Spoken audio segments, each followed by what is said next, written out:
Hello, I'm Jamie. Hello, I'm Mark, and it's time for another episode of Through the Garden Gate.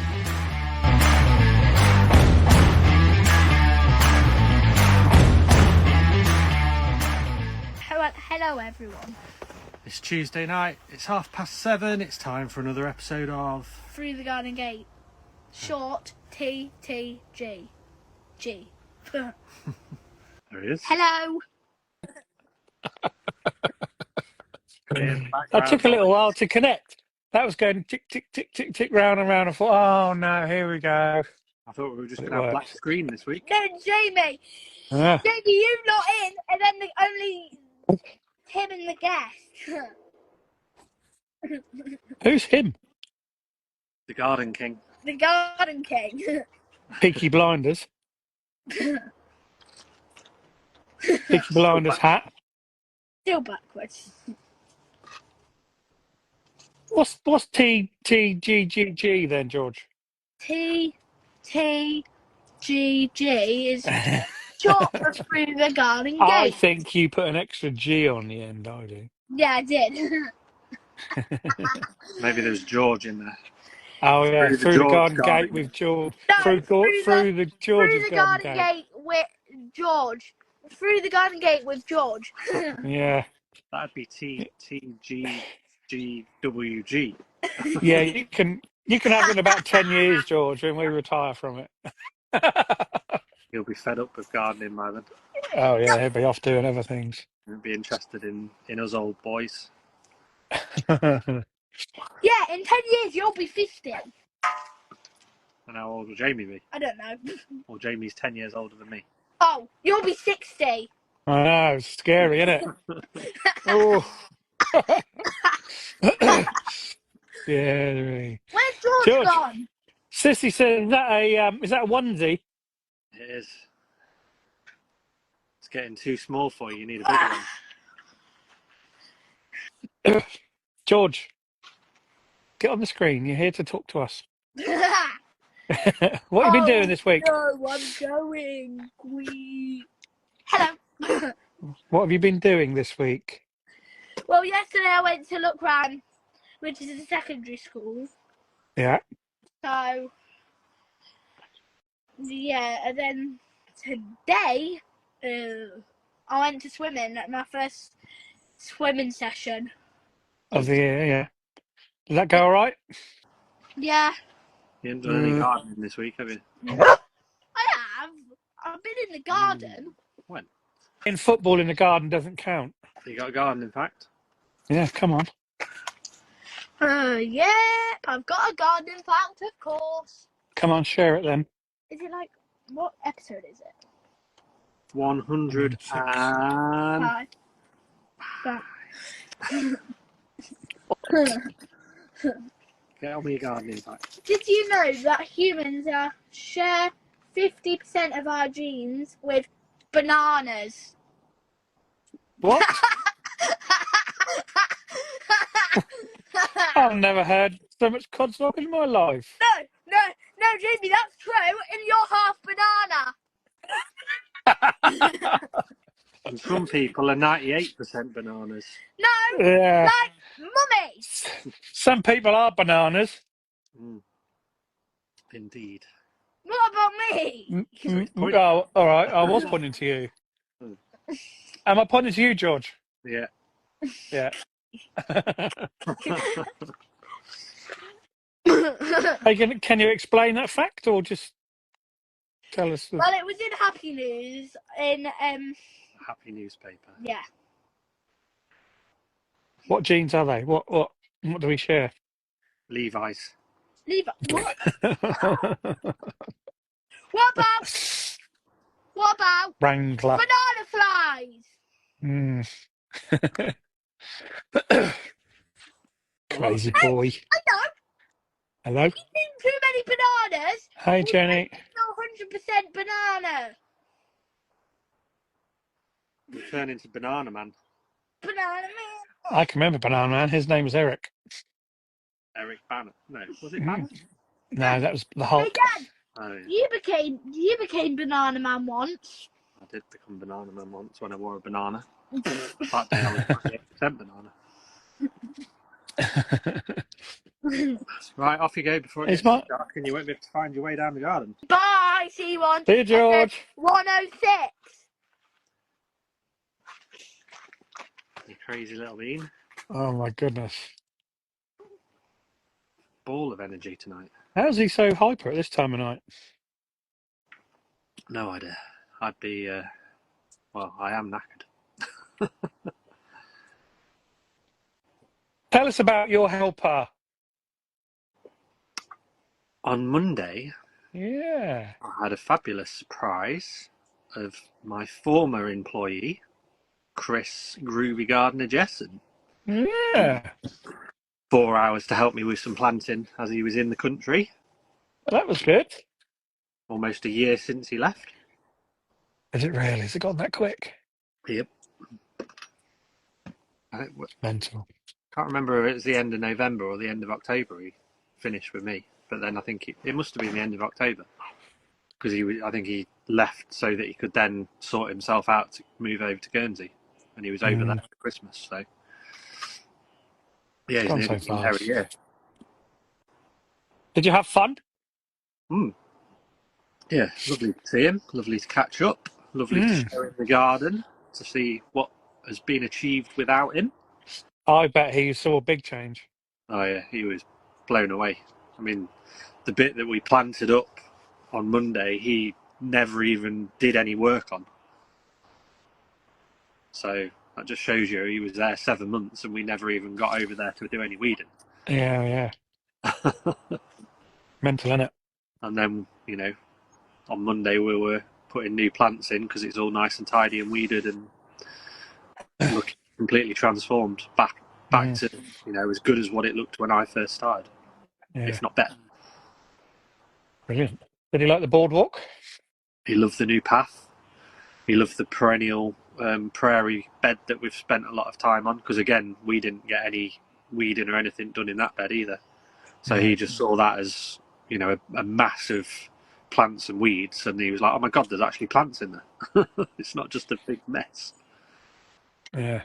So yeah, he saw a big change. Obviously, there's some areas that don't look great because of how dry it's been, but yeah, there's a lot of change in 11 months that he's been gone. And to be honest, you haven't had your extra helpers for the whole 11 months, have you? They didn't come till later on in the year. No, they've only been there since April or May, something like that, wasn't it? Yeah. You've definitely got stuck in. It just shows having a few extra pairs of hands here and obviously some decent contractors to help us with the boardwalk. You can actually achieve a hell of a lot. It's good to see. I suppose it keeps your motivation going as well, doesn't it? Sometimes because when I'm working, because I work quite a bit on myself, by myself now, and sometimes you think, oh, you just get a bit down about it all. Well, other people lift you up, don't they, as well? And especially in a creative job. If you've got other people to bounce ideas off and, to give their point of view, I think it's a better overall thing. Because otherwise it's just, my ideas. And if my ideas, aren't always perfect. No, definitely not. No. Bounce some ideas off and, somebody say, actually, why don't we try it this way? And you try it that way and, maybe it looks better. So definitely. Does my internet keep dropping, Mark? Because you keep going robot-like. No, not at all. No. Oh. I've got full 5G as well, so. That's why I didn't know whether it was me or not. If it was my keep going speaking funny. Is anyone else hearing that or just Jamie? Is it just me hearing Mark go like a robot? If it is just me, I'll leave it. But if it's not, I'll put it on 4G. Because we don't have 5G here in the sticks. No. Although you say that, and our internet's rubbish. The 5G is better than our actual Wi-Fi. Yeah. Which is ridiculous, isn't it? Really. Well, I'm on Wi-Fi now. I've been every week I go and shut it down, get it a reset and all that stuff. But no, it's not brilliant. Jenny Wren said, talking of bananas, I was super happy to pick up 6 banana plants for £2 each at Tesco's. £2 each. That's ridiculous, isn't it? Wow, they must have been. It's because they're tender, isn't it? So they're trying to get rid of them. And if you know Yeah, what you're doing, you can protect them yeah. for the future, and next year have amazing plants. I'll just keep it on there. Everyone says I'm all right, so it's fine. Okay. Yeah, that's a bonus. I went round to customers today, and this beautiful big ball of chrysanthemums were sitting on a doorstep. She said, "Oh, I got that today from Sainsbury's for £6." I thought, "Oh my God, it's amazing." It was at least, I don't know, 14 inches across, a big ball in a big pot. I thought, really nice for £6. Yeah, those chrysanthemums, and they tend to be quite hardy nowadays as well. Chrysanthemums. That So was really nice. Like a deep magenta colour. It's really nice. they're Might have really to slide in there tomorrow and see what they got. Might go and get some bananas and some chrysanthemums. go to Tesco's for some bananas and Sainsbury's Sainsbury's for for chrysanthemums. chrysanthemums. Yeah. Other supermarkets are available. Yeah. We're Other not good at expensive ones. advertising. Well, Out. we will do if they want us to. No adverts, please. I blooming hate podcasts with No, adverts. that is a pain in the bum when it just stops, doesn't it? They stop. It's not even placed properly. It just the No, it's speaking literally mid stops. conversation, and it's just like, Just sign cuts up for in. NordVPN. No. I So cleared my dark. cucumbers the other day. You killed him. Cleared them out Oh, the greenhouse. you killed him as well, then. Well, they're all dead. They're all gone. But I cleared all them out, and I had to do it really carefully round my one loofah. Was So I that left wound him off? there. No, not really, not yet. Can't I'm believe still I'm it. still watering it. So I'm presuming while it's still green, I'll keep watering it. Yeah, I think cucumbers are quite short-lived. Mm, Domino who? yeah. Domino who? Domino who? Who's having a pizza? More advertising. Yeah, we don't know that rubbish. We need to do some garden advertising if we're going to do anything. I'm not advertising these massive blooming corporations. I'm just turning my router off and my Wi-Fi off, Mark. Okay. He does any better because I can't hear it. Keeps stopping. Is that better? Talk to me. I can hear you. Can you hear me? I can hear you, but you've gone a bit blocky. But I'd rather hear you properly than see you. Am I like craft work? You look like Minecraft. Oh, cool. Trendy. I'll be down with the kids. What are we doing tonight? I can't remember. Don't know. Got somebody in. Former guest. I can't think who it is. So tonight's guest is a returning guest who we had on. This is going to shock you because I had to go back and check this. 541 days ago, when there was 3 hosts of this podcast.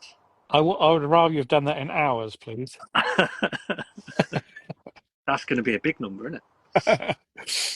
She's an allotmenteer, a preserver, a grower, a plot to plater, a homeschooler, a dog owner, the senior editor of Garden Folk magazine. It is, of course, Anjee Harrison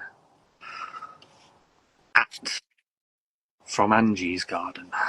Oh, is she from on that one? I don't know. She's got 2 accounts, isn't she? She's got Yes. plot. I think she's got Plot 3. 26. She's Oh, got is 3. she? Yeah. Sure, there's another one. Oh, Hello. Are you in your car? hang on. There I am. Hi. Hello. I've got my little reading lights. I've got to, I'm coming to you from the car. I love a car episode. If that's Yeah. where you can get your best signal, Ange, that let you do. I just couldn't get out of Mum taxi, you know. No, it's fine. It's Yeah. fine. Hi, lovely to see you both. 129,000 hours. No, 12,000 hours. 12,984 hours ago. Oh my Gosh. goodness. Yeah, I mean, I feel old just thinking about that. Exactly. No. Oh, there's not that many hours in a lifetime, is there? That was How episode 30. was it really? Wow. You guys have been doing so many now. I mean, you're doing so well. It's been going and going, and it's still great. So fair play Yeah. to you. Thank you. It's Yeah. because we Can't get rid enjoy of it. it. It's nothing serious about it. We just chat and have a laugh, and that's all it's about. Yeah, absolutely. Yeah. Yeah. Learn something every week. Oh yeah, every day's a school day. Definitely do. Really do. Yeah. Yeah. So How's you both Angie then? keeping up? I'm good. I'm good. Yeah. Yeah. Busy. Start of the new term. Big changes in our house this year. So I've gone from I homeschooled all the children Hmm. for a while, and then my eldest went to college, and she's finished college now, and she's just started her first proper job this week. Wow. So yeah, I feel very old to have a child who is now an adult and going to work. Um, and then I've my got four of them. second, so, but yeah, my second one, he's gone to college this time. So I'm down to two at home. Um, so yeah, it's a big change, but we're kind of like settling into the new routine, and yeah, it's been a very productive week. So yeah, all good. Brilliant. All good. Brilliant. Yeah, just getting used to fitting it back round work, because I work part time from home as well. So it's kind of, yeah, just getting those routines back in. Mm, mm. Yeah, so it must be a massive undertaking to teach all your kids from home. Yeah, yeah, it is. I mean, it's a big responsibility. Having said that, it works really, really well for us, and it's given us a lot of freedom and a lot of opportunity that we wouldn't have had. Hmm. And from a parent point of view, it's given me, like, we're talking about hours, but it's given me thousands and thousands of hours I wouldn't have had with them either. So Oh yeah, yeah, it is a blessing. yeah, Not every hour of every day feels like a blessing, but it is. yeah. I bet. I bet. So why did you do it in the first place? Mixture of reasons, really. One of my children, school really wasn't suiting him at all. He was very unhappy. Um, and then one of my children because they were all in school at one point. One of my children wanted to homeschool for high school. Hmm. So we just adjusted to that, really. And then I had two of them at home, two of them in school. Um, and we just were basically kind of lying to the little two every day, being like, oh, yeah, I just sat home, did maths. Yeah, all day. So when they found out we weren't just sitting at home doing maths, they kind of wanted to join in. So, yeah, so Yeah. we just went for it. And it's worked well. It's like, everything has its pluses and minuses. It's been a big commitment, financially as well. Mm. It's very expensive when it comes to exam time, but yeah, it is what it is. You sign up to it. So there we go. I was just about to say about when it comes to exams. I guess they still have to go and do the mainstream GCSEs and all that. No, they don't have to. There's No. no, but we kind of decided straight away, as we decided to homeschool, that we would want to give them, like, at least the same opportunity, and the same, so for them to finish school with the same Hmm. deal as somebody who'd gone to school, and then the home ed would be a bonus. Hmm. And so basically, if anybody's interested in how you do home ed exams, you basically do it a bit like the military. So you find an external exam centre and you pay them to sit the exam. Wow. And yeah, it works out between £200 and £300 per subject Does it at really? GCSE. Yeah. Wow. And then obviously, it does vary from centre to centre, and it depends on the exam that you're doing as well. That makes a difference. We are a bit limited as to what we can do subject wise, because we can't do anything that involves a huge amount of coursework, because that would have to be assessed by a teacher. and as parents we're not considered teachers. So we do get around that a little bit. So like my daughter's doing a drama GCSE, which does involve a lot of coursework, and we found a dance and drama centre that offer that, and so you can kind of have lessons with them. The teacher does the coursework with them, she assesses it and sends it off, and then you do the exam with them as well. So there are ways around it, but it's definitely not the cheap option or the easy option. So when it comes getting close to exam times, are you thinking, oh God, I hope I've done enough to, you know, Yeah, to get through it? You absolutely. must, I mean, having said that, I think the relationship is really kind of different if you're home editing, because you are the parent but you are also the teacher, and that relationship between you and the child, I think, encourages the child to be more responsible for themselves quite early on. You know, there is quite a lot of independent study. My children who've gone to college, like they haven't found that adjustment difficult because they were already doing that, you know. There's nothing really spoon fed. So, and also a lot of it is based on their interest. So it's on them to research things and things like that. So that said, it also means that coming up to exams, there is very much an onus on them to take responsibility for that. You know, we choose subjects that we hope that they'll be confident with. And although there is a big input from, you know, the parent point of view, it, by that point, it's very much on them, and how much effort they're willing to put in, really. So yeah, but no, you do feel a big responsibility for sure. Yeah. You must have the patience of a saint, because even you know, lockdown, while all the kids are off over all the lockdowns, it was so Yeah, frustrating, so hard. it is hard. I mean, as homeschoolers, we found it especially hard during lockdown. In fact, I know of several homeschoolers who ended up putting the children back into school at that point, Oh wow. because we had the lockdowns where obviously people were at home and there was the video lessons and things like that. We obviously didn't have any of those, and our usual things that we could do where we get together with other families, where we have tutoring and things like that, all that had shut down. But then when the schools went back and the children were then getting that social interaction, our things didn't go back because we were considered almost on the same lines as like an after school club or the brownies, you know, it was that kind of level. And so we had almost an extra year where we still couldn't do anything out in public or with other families. So a lot of children were really struggling with it. We're a bigger family, so it was a bit easier on us. But yeah, it was very, very hard. And like I say, people were putting the children back in school just so they could speak to another human, really. Wow. Yeah. Mm. Yeah. So. Yeah. Fantastic. Well, you're obviously doing a fantastic job doing it all, so good on you. Well, I'm doing it all. Whether it's fantastic or not is not for me Of to course you judge. are.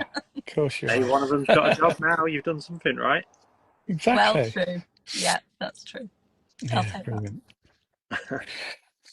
So obviously we're a gardening podcast. Let's have a little bit chat about that. gardening. Yeah, we should probably do that. Even though all that is really interesting, because you know I don't know anything about it. So you had one plot, now you've got another one. I do. So, yeah, I kind of couldn't say no.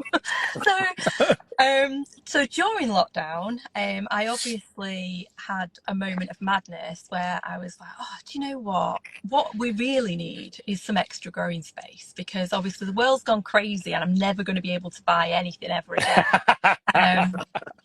So I put myself down on a couple of lists, and I then just totally forgot about it because lockdown just was like this weird world, wasn't it? And Yeah. then we went back to real life and all that stayed in lockdown.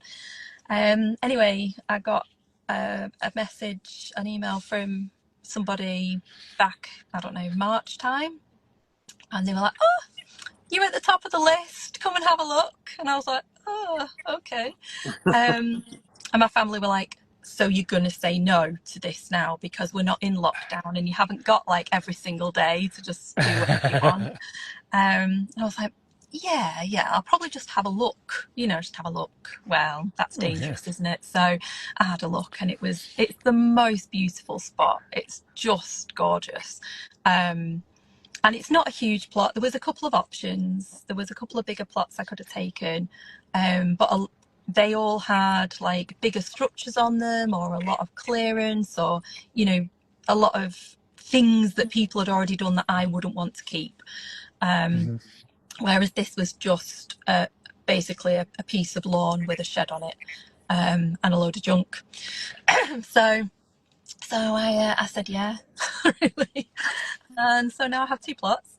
But actually, it's been okay. And even though it's been a really busy summer, I've managed. Like, it's been all right. I'm going very much no dig, very much, I want it to be as low maintenance as possible. Yeah. So I'm not putting a greenhouse on there. I'm not putting a polytunnel on there, because that would mean I had to go and water. And as you all know, if you have ever, if I've spoke to you ever before, you will know I come from a place of rain. So, as long as there's nothing undercover, I'm pretty safe. So I'm Even keeping this it like year? that. Even this year, to some extent. I mean, we have What? had, it's not been as bad as other places. I was saying this last night. So I was on a live last night with Ali for the magazine, with Laura, and we were saying about, the crazy heat wave and the things that have done well and haven't done well. And I was saying it's actually been fabulous for me this year, because even though it's required a bit more watering than usual, I feel like I've had a year up in Lancashire that Kent normally have, Okay. So about So, average rainfall rather than. I'm having their average year this year. So things that normally for me are a struggle, like even things like French beans, I grow those in the polytunnel because they just don't do well for me outside. I've got French beans outside, which for me is like, woo. So yeah, I've not done too bad at all. And on the new allotment, it's been brilliant, because I basically got, my friend had a kitchen done, so I got loads and loads of cardboard from her, from all the boxes, and covered about half of the plot. That was my aim, to get half of it in production for this year. Bearing in mind I didn't take it on till April, so it was a bit of a late start. And so I got it all covered.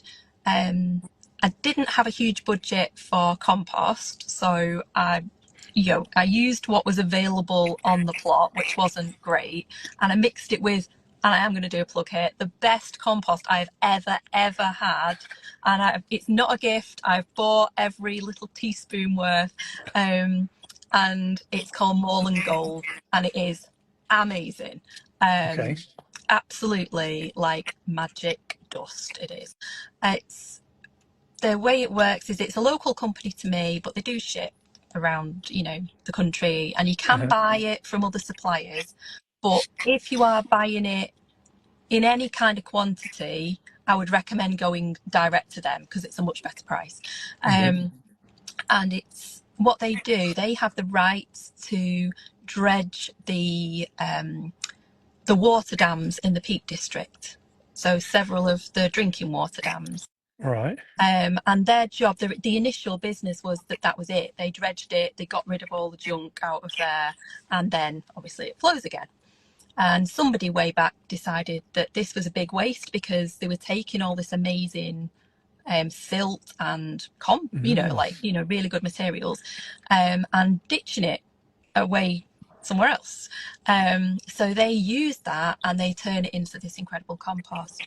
So even though I'm very much on the thing, I'm not into digging up the peat at all. This does have a peat content because it's runoff, but it's a waste product.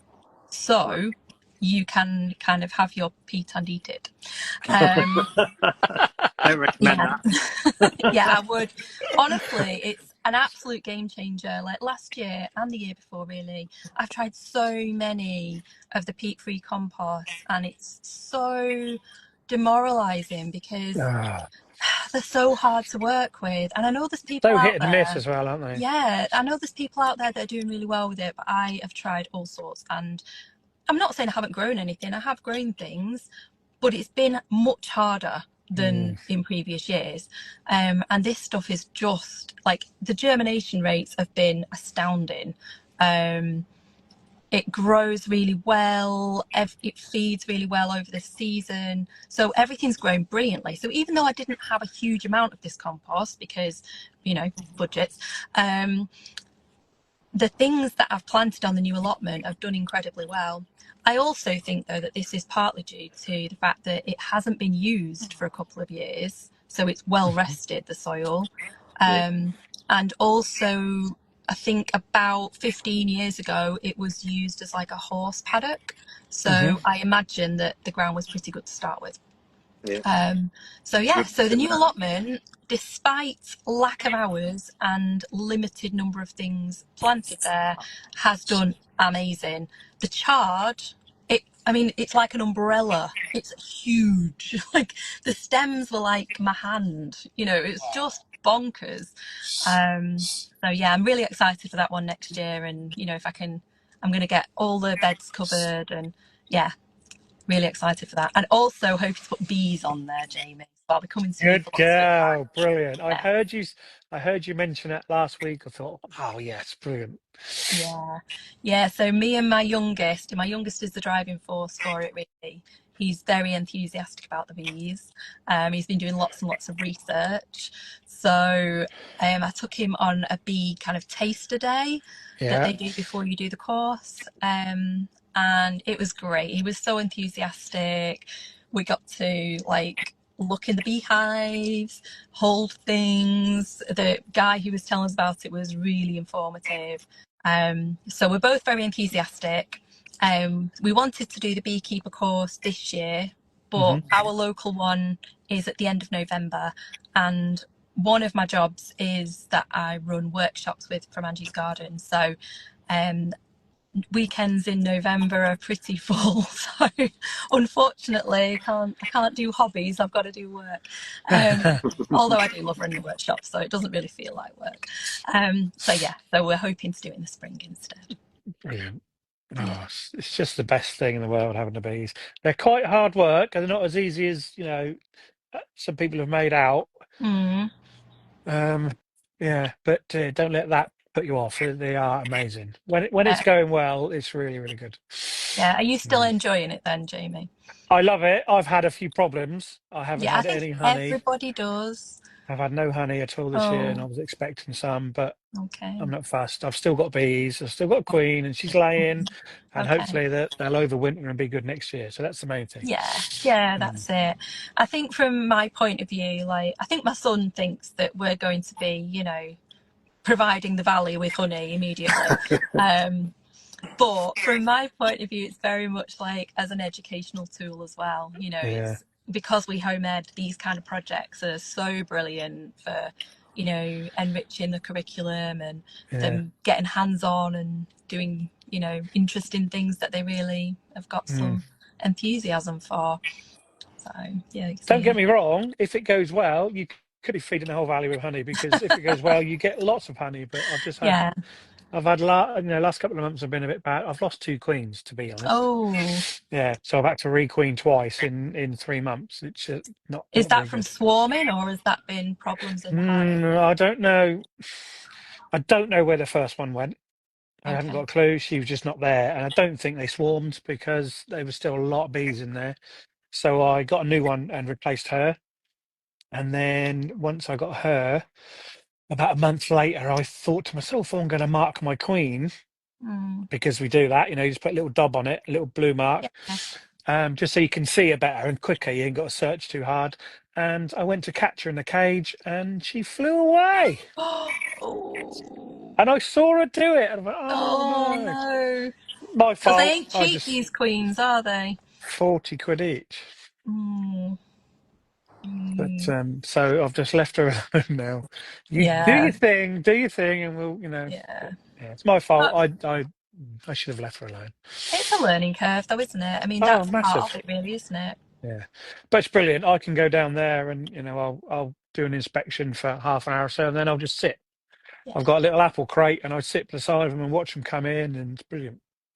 Yeah, no, Come I'm looking in, forward to it. yeah, it's amazing. So we're just trying to kind of section off part of the allotment at the moment because, after having time in the hives, I've realised kind of we do need that bit of space. And obviously, you can put them at a distance from things, but we are going to be gardening near them. So, Yeah. so we're making it as far as possible. We're like planting a little hedge. Sorry, I've just got really annoying people at my window because I'm at Scouts and my son's here. Go away.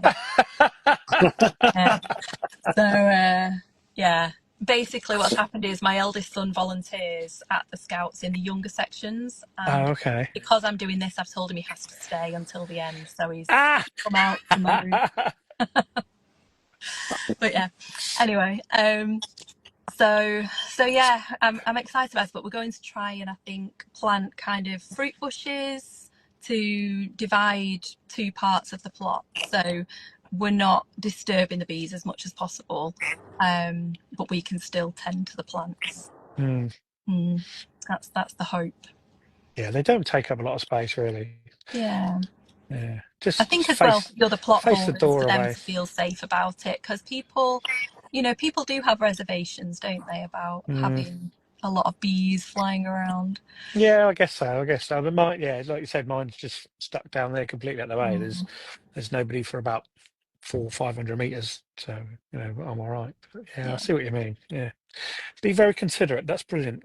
Well, try to, Yeah. avoid problems down the road. Mm, mm. But yeah. Your Yeah. original plot. Am I right thinking that is that on a slope? It's at the bottom of a slope.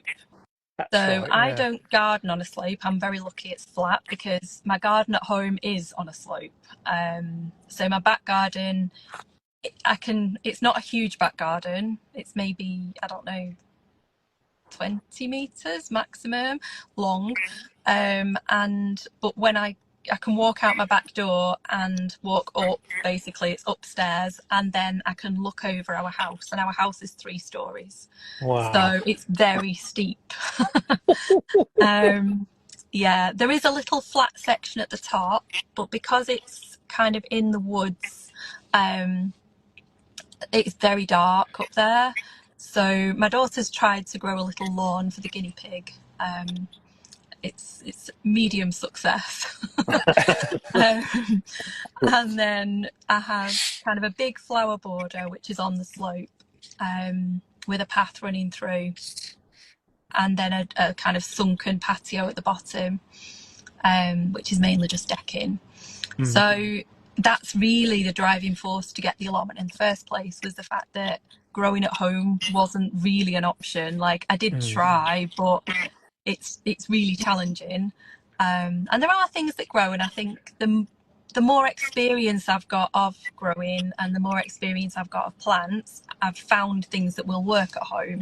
But I Yeah. certainly couldn't grow the range that I grow at the allotment. So no, my kind of OG allotment is flat. It's right by the river. It's at the bottom of a slope, so it does get very wet in the winter. Mm. So that's all raised beds, which helps me to just retain the soil structure, really. Yeah. Um, and so in the new allotment, that's quite refreshing, really, that even though it's sort of at the bottom of a slope, in that there's a big hill, like there's hills coming down to it, it's not like directly at the bottom of the slope. So I can grow straight into the ground, which is great. Game changer. It is a game changer, massive, yeah. Yeah, Oh, for I sure. bet. And also, like, all of your soil isn't washing away every year. Like, it is a big difference. Oh yeah, that's horrendous in the winter, isn't it? If you get enough rain anyway, and that's all flooding down to your plot. Yeah, yeah, it does get very, very soggy. Mm. I have like one bed that no matter what I do, just nothing grows in it. I can get primroses. That's kind of it. Which, I know you can eat them, but they're not that they're not that kind of a hearty a meal, are they? Not really, Um, no. so yeah, but nothing really grows there. So I've put a willow in there this year in the hope that that will soak up some of the water. Mm. Um, and then I've put 2 compost Daleks on that this year as well, in the hope that once that compost comes out, it'll really kind of enrich the soil, and maybe there'll be loads of worms will show up to kind of improve it a bit. But I've had that plot now for 12 years, and nothing I've done so far has made one iota of difference to that corner. But you know, we live in hope, don't we? Yeah, definitely. Yeah. Put some Willows. Jerusalem artichoke. Sorry. Put some Jerusalem artichoke in there. Oh, I've got Jerusalem artichoke in there. That's on that side, don't you worry. Yeah.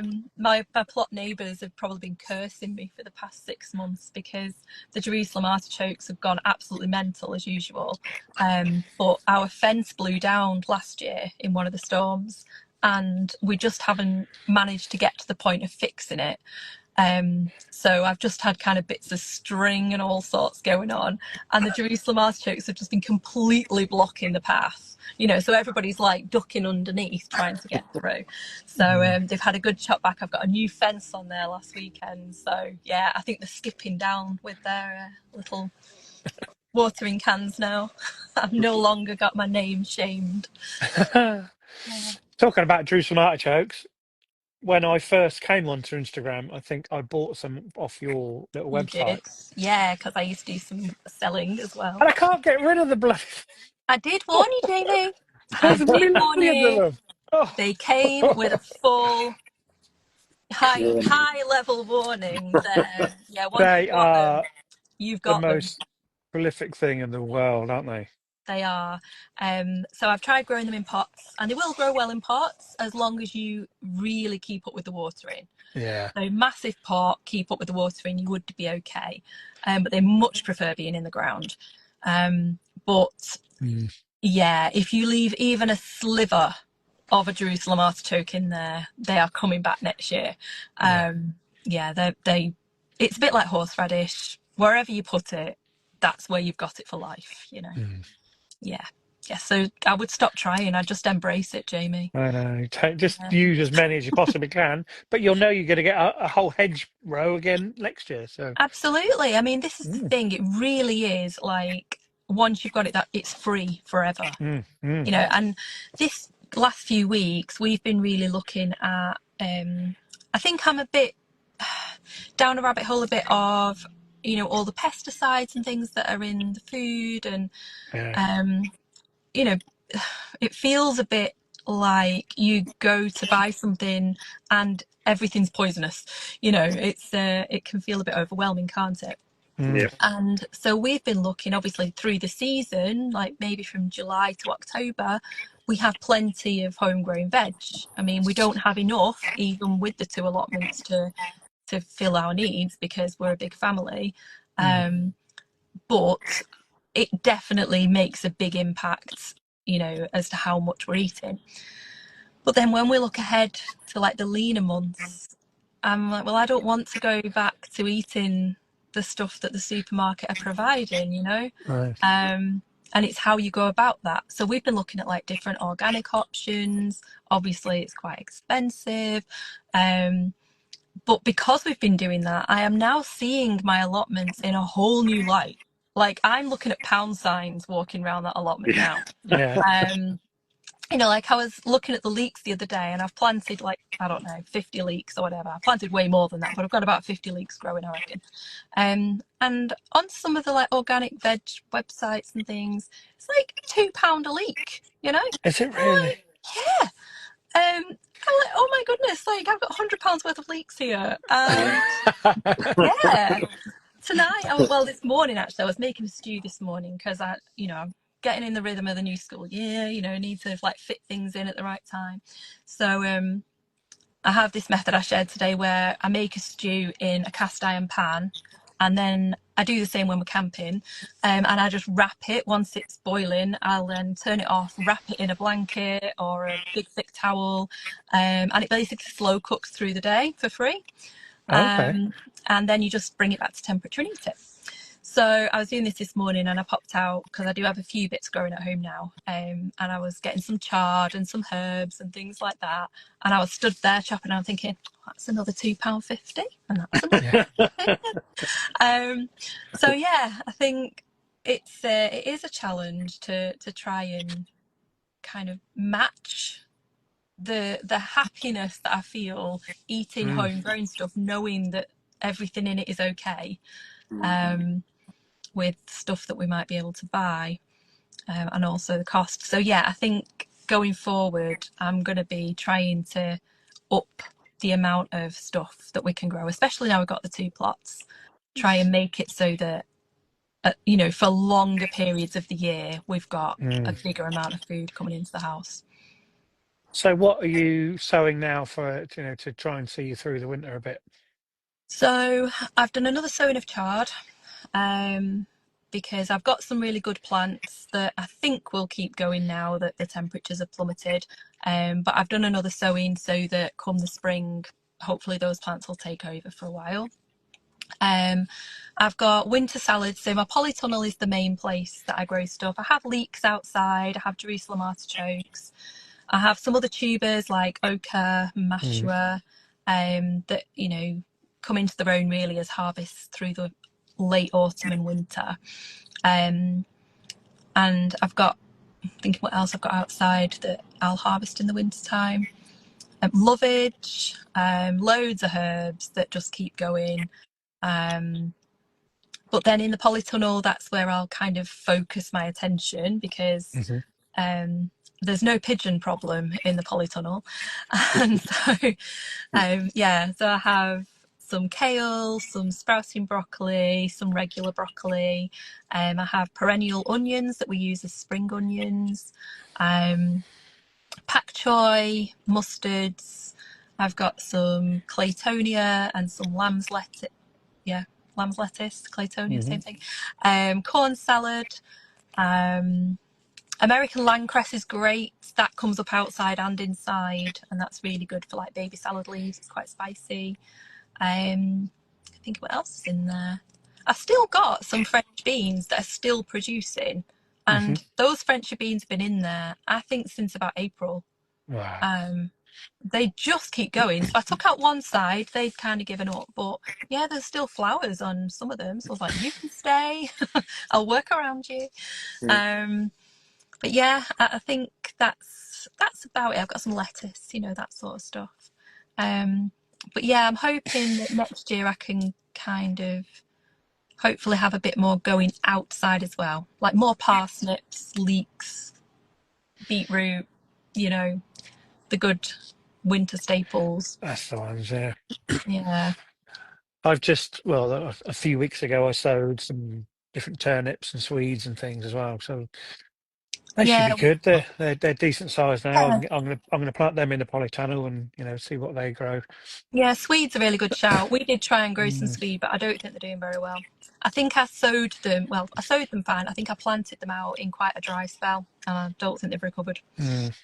Yeah, but There's things like turnips and beetroot and all that kind of stuff. You don't. People think, oh, you've got to wait until they're big mm, like that. But you can get baby ones. yeah, They're for just sure. as good. Yeah. Although in my Yeah. family, the bigger the better, to be honest, Jamie. Yeah, It does sound like you go through a lot yeah, of food. we do go through a lot. Yeah, we do. Definitely. And also now we're at the point where there's like boyfriends and girlfriends, and Oh wow, it's yeah. lovely. And I love the fact they all feel really welcome, and I definitely want that. But yeah, it's not unusual to be cooking for 8. Wow. So Oh yeah. my goodness.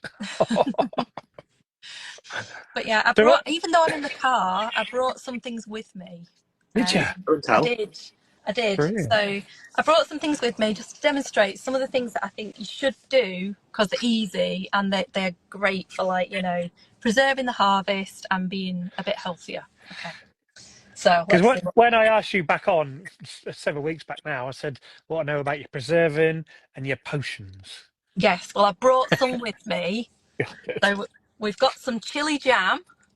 I Oh was bringing this yes. out. They're like, "What are you even doing?" I'm like, "Don't worry, I'm not giving it away."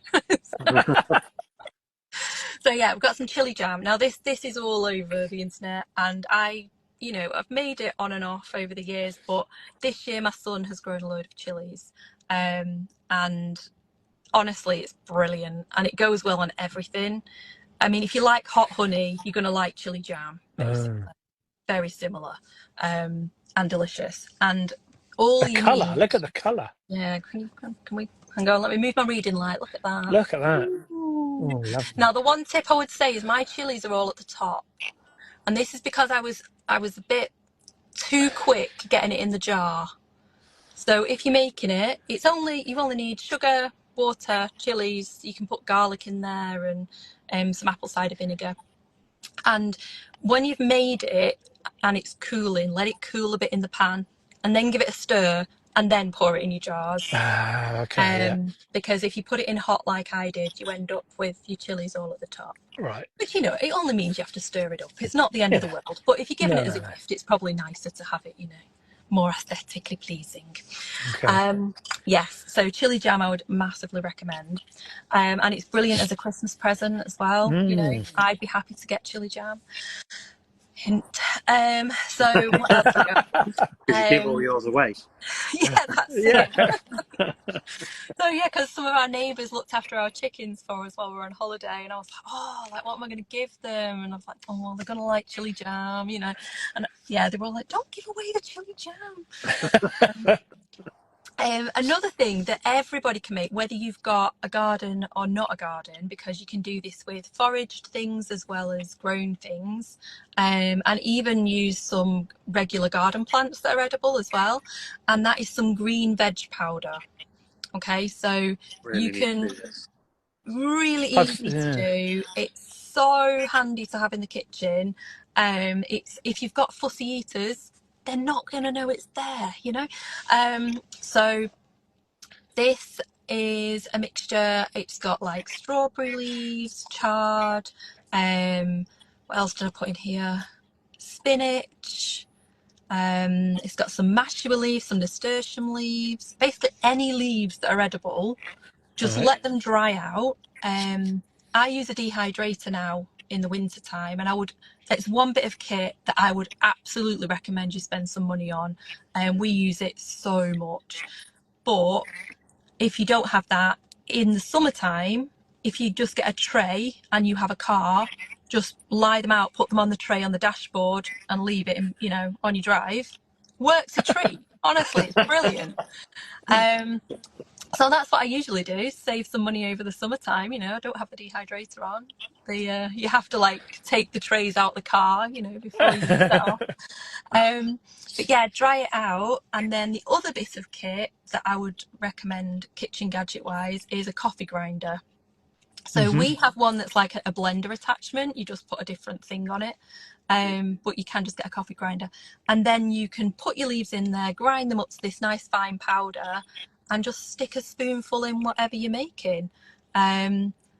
Yeah, it's super, super easy, and you're getting all those extra nutrients. And also, mostly green leaves, are packed with vitamin C, and it's water soluble. So a spoonful of this is like eating an orange. You're getting the same from it. So yes, green veg powder. Go make So that. that's you do that mainly to get nutrients, Absolutely, yeah. but doesn't Um, put no flavour in the food then, or not a I great mean, it deal. does flavour the food. You're putting the leaves into there, but Mm. I would say depending on the leaves that you use, it's quite mild. I tend to use things like chard and spinach, and maybe some kale. So it doesn't tend to be too cabbagey because Yeah, I'm using quite mild leaves. yeah. But you could work that up over the winter. I'll probably use quite a lot of the red mustard leaves that I've got growing, so it'll be a more spicy mix. Mm. But yeah, I mean, you could use it as a flavouring as well, depending on what you put in there. And You could also, I do usually add a herbs, bit I of suppose. salt in there just to preserve it a bit more, depending on how Okay. quickly you're going to use it. Mm. Yeah. Oh, Yeah, brilliant! I like and that one. Jenny's just saying she makes tomato powder. I know a lot of people who do that for stews and curries and things. And we can't do that because one of my children has a really bad fruit allergy. So we can't we can't always cook with fruits or have fruit in Oh things. wow. So yeah, tomatoes are a eat at the allotment affair quite often. Oh, serious. Yeah, it is quite serious, but the veg is Oh, fine, so we're good. yeah. Um, yeah, on the same vein, I'm a bit of a forager as well, as you know. Mm. Um, but you can do this with other things. So I forage for mushrooms, and I also grow some mushrooms at home as well. Um, I grow them in my bathroom, which my husband loves. It's his favourite. Um, but my bathroom is north facing, so it's not, it's got not really any direct sunlight. Um, and the mushrooms love the humid environment, so they grow really well in there. So I've done lion's mane and oyster mushrooms up there, Hmm. and I'll harvest those. Some of them will eat fresh, but quite often I'll dry them out, and I don't even bother putting them in a dehydrator. I just tear them into little pieces and just leave them out. Like, they dry really well just at room temperature. Hmm. And then I grind them up too and make mushroom powder. So that's what that Ah. is. And the mushroom powder is brilliant, especially things like lion's mane. People spend a lot of money buying lion's mane capsules and gummies and all kinds of stuff. Hmm. You can grow it yourself really easily. And my recommendation there would be, there are companies out there that are really reputable and they are just selling you the mushroom. There are others out there who are grinding up that entire block, sawdust and all, and selling you that. Oh God. So you do have to be really careful what you're buying. And if you can grow it yourself and, and grind it up, or eat the mushrooms, you're going to get the same Mm. benefit. So lion's mane is really recommended for brain health. It's great for people like myself going through a certain stage of life where your brain just doesn't always kick in very well. Um, so, it Get my is wife some of brilliant. that. Absolutely, I would recommend. Um, this research on it is fascinating. So they've found that out of, lots and lots of things, there's not very many things that will actually help neurons to, like, regenerate and to grow. So, you can kind of improve your brain health, but your brain isn't growing, as it were. And they found that lion's mane can do that, and it can repair. So they did some tests on mice, which, animal testing isn't the best, but yeah, you can see why it's done. And Hmm. they did these tests on mice, and they gave them something that caused them to effectively have Alzheimer's. So they were having, dementia. They were having problems with the brain. And they monitored them for a few weeks, and obviously they were doing things like they couldn't navigate mazes to get to their food. They were disorientated. Some of them had mobility issues. There was the kind of the usual things that you would expect with dementia. Hmm. And then they gave half of them the lion's mane, and within weeks they were re-navigating to food. The mobility issues were reducing, and they were effectively, going back to normal. Mm. Um, and the only thing that had changed was the lion's mane. And when they tested them, they were finding that their brains were like, there weren't little holes in them anymore. They were like back to normal brain. Wow. So if it can happen in mice, like, I'm willing to go with it. Um, and yeah, the only thing I think with it is that if you're eating the fresh mushroom, I think that's great. Just eat the fresh mushroom. If you've dried it, I think the research says the best thing to do is to boil it for a long time to get all the benefits out of it. So I would say if you're cooking a stir fry, like, this probably isn't the best way to go about it. But if you're cooking Right. a long stew, shove it in that. Hmm. People who make tinctures and things from mushrooms tend to do it, they boil it, put it on a slow cooker sort of situation for a very long time, like maybe 12, 24 hours, to really get everything out. So yeah, mushroom powder, but for longer cooking times. For stews and slow Yeah, cooking. soups and stuff. Yeah. So do you grow your mushrooms from the kits? And Yeah, I have done. So, various ways really. I've grown them from the fruiting blocks that you can get. That's the easiest way because you literally take delivery of the fruiting block, you cut a couple of holes in the bag, you give it a spray, and wait for your mushrooms, you know. Yeah. And to be fair, I've had massive success with some of them. I had Mm. lion's mane last year. I started the fruiting blocks, and I've only just got rid of those fruiting blocks now, and I must have had about a dozen flushes Wow. of lion's mane from the same ones.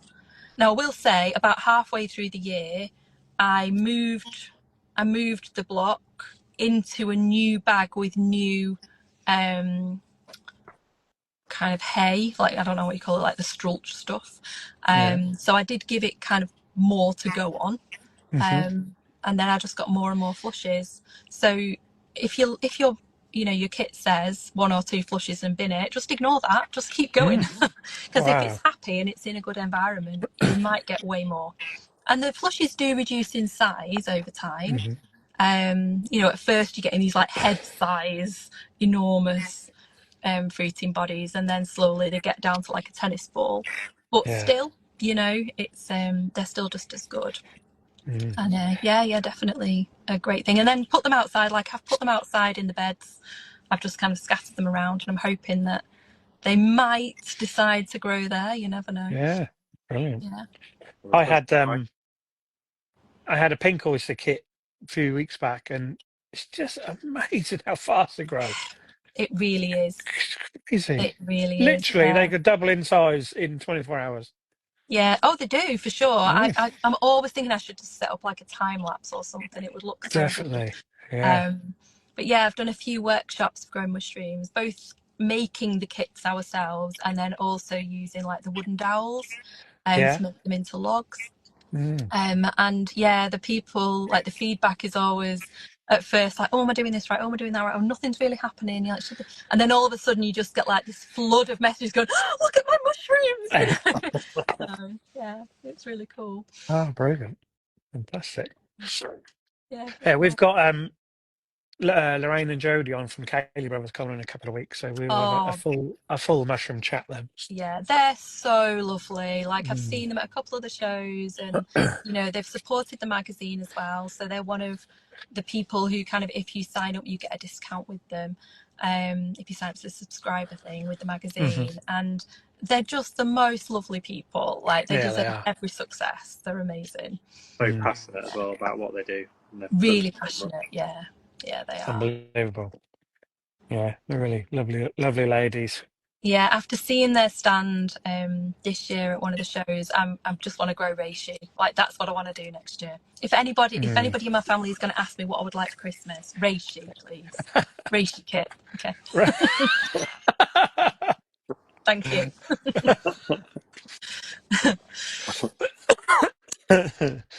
So mushroom powder, that's amazing then. So I'll do Yeah, some of that. Do and some also chili jam. you can forage for this as well. So I get growing near me. We have some oyster mushrooms. Sometimes we have quite a lot of jellier. So I Oh found my yeah. first jellier of the season today. Um, and then also we have like amethyst deceivers, um, all sorts. We have all sorts of mushrooms, but obviously they're only there for a short amount of time. So this is Mm. a way that I can that goodness into us kind of all the way through the year, Yeah. um, and make use of the abundance really when it comes. Yeah. I Yeah, keep going having a walk through the woods and the forests around here, but they're all pine. We have a lot of pine forests. It yeah, seems like they don't grow because I guess it's so acidic.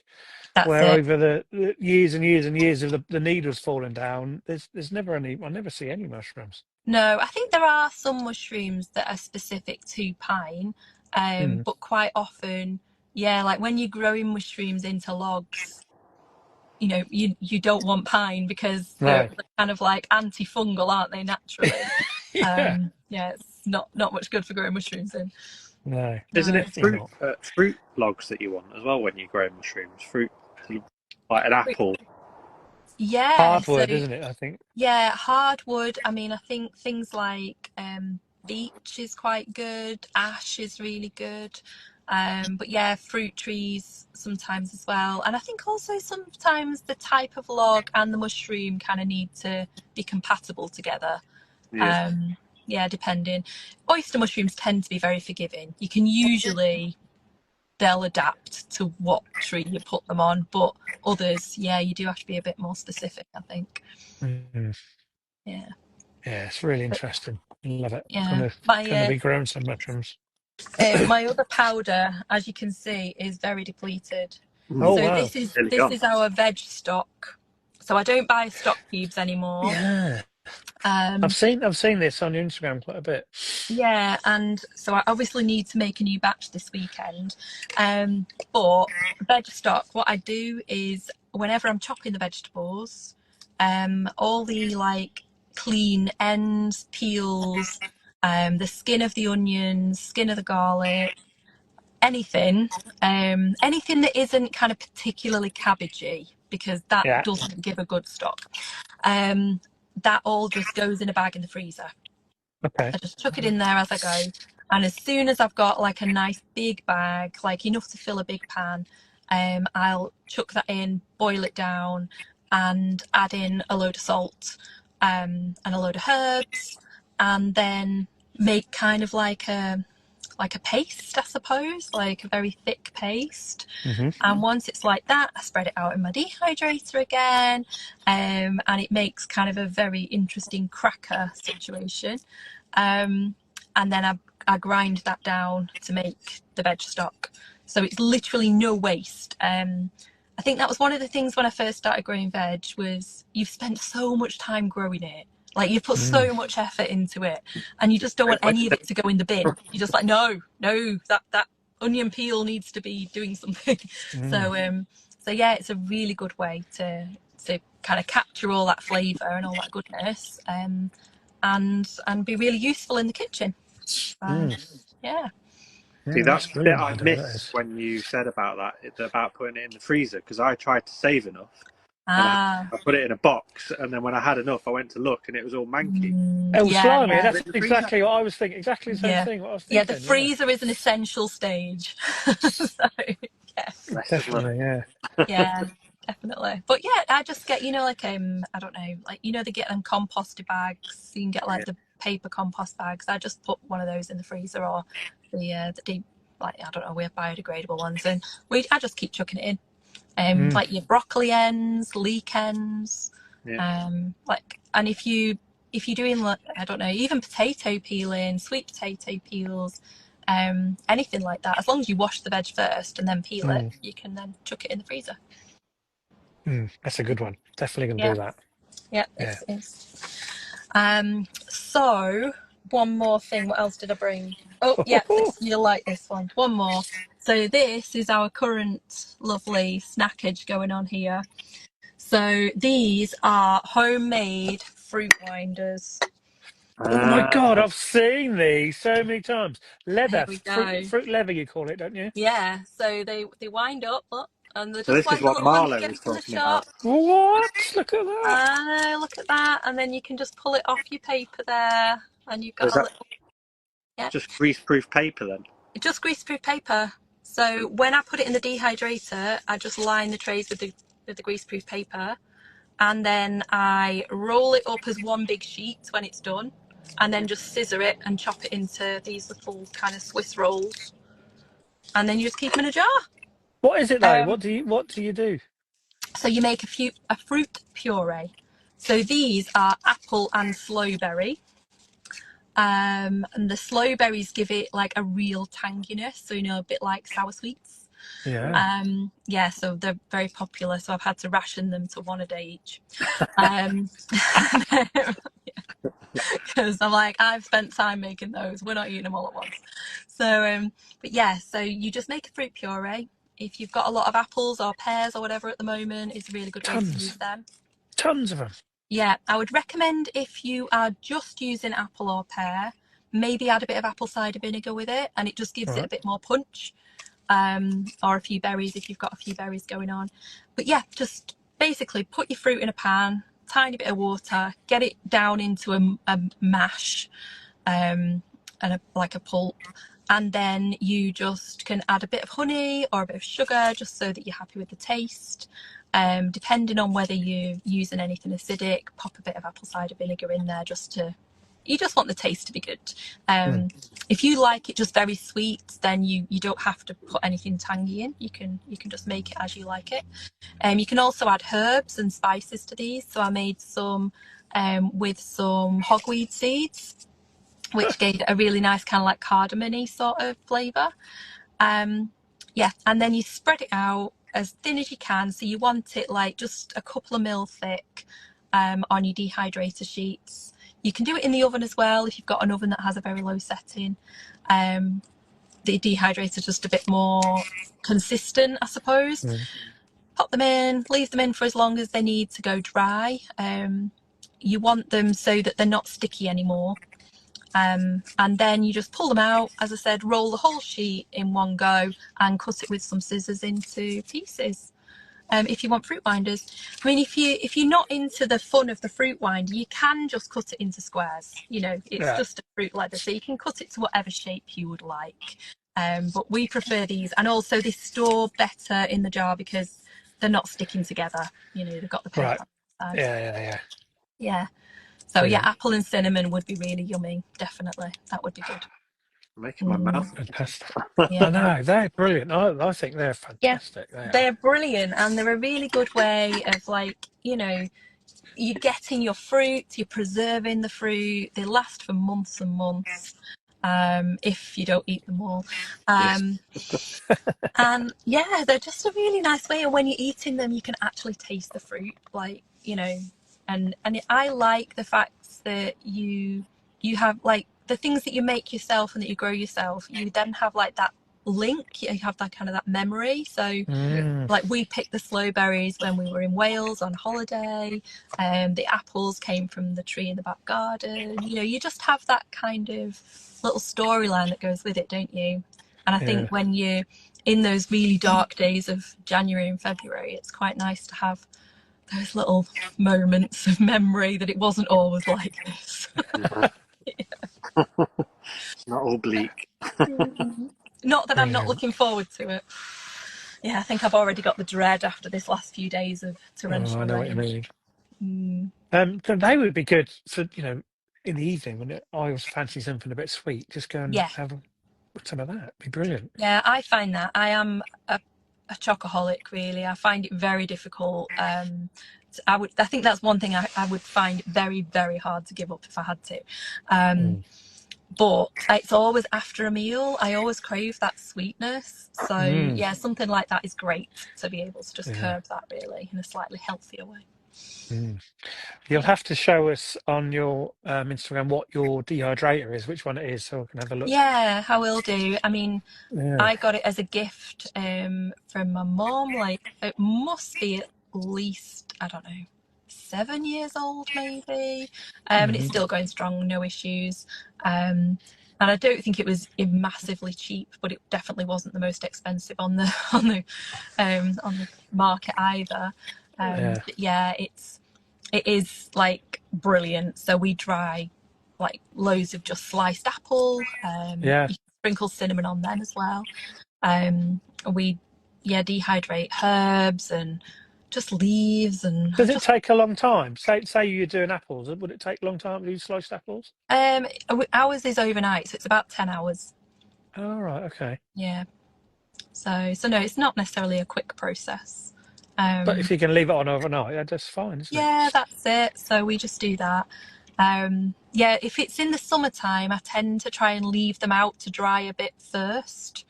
And if you've got something that's quite wet, so like for wreath making, I'll be doing orange slices to put in the wreaths. And because they're really soggy, I dab those loads first, because the more moisture you can get out before it goes into the dehydrator, the less time you're going to have it on. Yeah. Yeah, that makes and also sense. I make use of, we have a wood burner, so I make use of the area around the wood burner as well. You can dry things out really well just by placing them near it, you know, if you've got a heat source. Definitely. Oh, brilliant. I've Sorry got to make some fruit winders.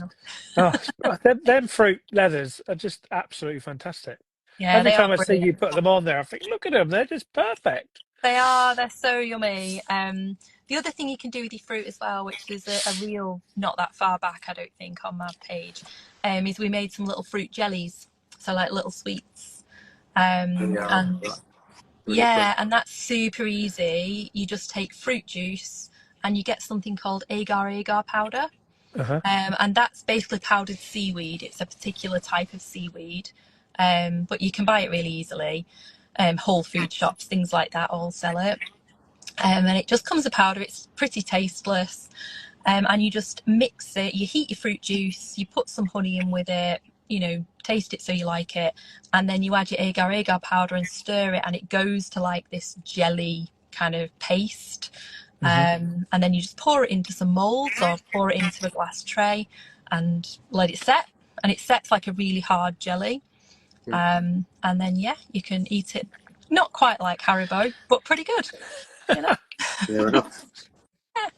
Brilliant. So Brilliant. that's Absolutely love basically that. gelatin then, that agar is like the gelatin. Yes, like vegan gelatin. Yeah. Isn't that what they put in the Petri dishes when they do the... Yeah, yeah, Yes. absolutely. Yeah, Mm, that's it. Same stuff. yeah. Yeah. Oh, see. Well, there you go. Learning all these tricks. Indeed. Indeed, indeed. So, So yeah. we've got 10 minutes left, if you're right. Still okay for a bit? You're right till I didn't 9? quite get you then. I had a call coming in. Just repeat that, Oh, Jamie. sorry, I said we've still got 10 minutes so left, if you're all right for that. Yeah, that's fine. Yeah. I'm here for another half Okay. hour with waiting. So, All right. Okay. All right. So you've showed us lots of your powders and things. Brilliant. Absolutely love all. I'm going to do all them. I think I'm going to get a dehydrator and do all excellent. them. That's fantastic. But what about more of your? When I said potions and things, you Mm. make. You do everything, and it's just unbelievable.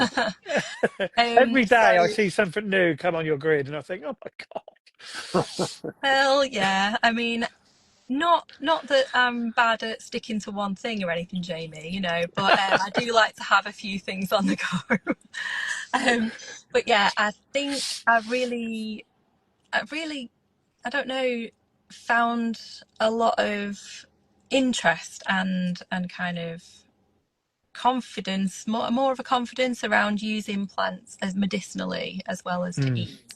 Um, and so during, I think from like the beginning of August, I've been trying to do a daily preservation. Um, and I haven't done every day, but some days I've done more than one, so I reckon that counts. Yeah. Um, and I'm trying to either preserve some food to eat over the winter, or I'm trying to preserve things that we can use medicinally over the winter as well. So I've been making like some cough syrup. Over the years, I've made like cough lozenges and things like that. We have the usual things like elderberry syrups and um, but I also make balms like skin Mm. healing balms. Um, yeah, there's all kinds of things that you can do. And I think that's the joy of social media as well and the internet is that Mm. you can try something, you can research something, but I think it's the trying of it that really counts. Like, you know, anybody can write something and say this does this and this does this, but you have to really try it. Yeah. Try it yourself. Does it actually work? Does this thing change? And so, for example, the last couple of years, we've all had various bouts of COVID, which the initial bout was the worst, I think. But we've all been there. And one of the things that we found the hardest was the breathing. So, the kind of not being able to catch your breath and the feeling that your lungs aren't quite expanding properly. Hmm. And we started to drink mullein, so mullein tea. So mullein is a plant that you find, it's a verbascum, and me and Mark have spoken about it before. There you go, he's got his mullein growing, beautiful. And they grow huge. So they're a biennial. They grow a massive rosette of beautiful kind of silvery fluffy leaves in the first year, and then they send up these huge flower spikes which get lots of yellow flowers on them the year Hmm. after, and they self-seed everywhere. Luckily they are easy to pull up, so if they go where you don't want them, it's quite easy to spot them and pull them up. But they're brilliant for pollinators as well. But from a health point of view, you can use the leaves, which are dry, and you can also use the flowers.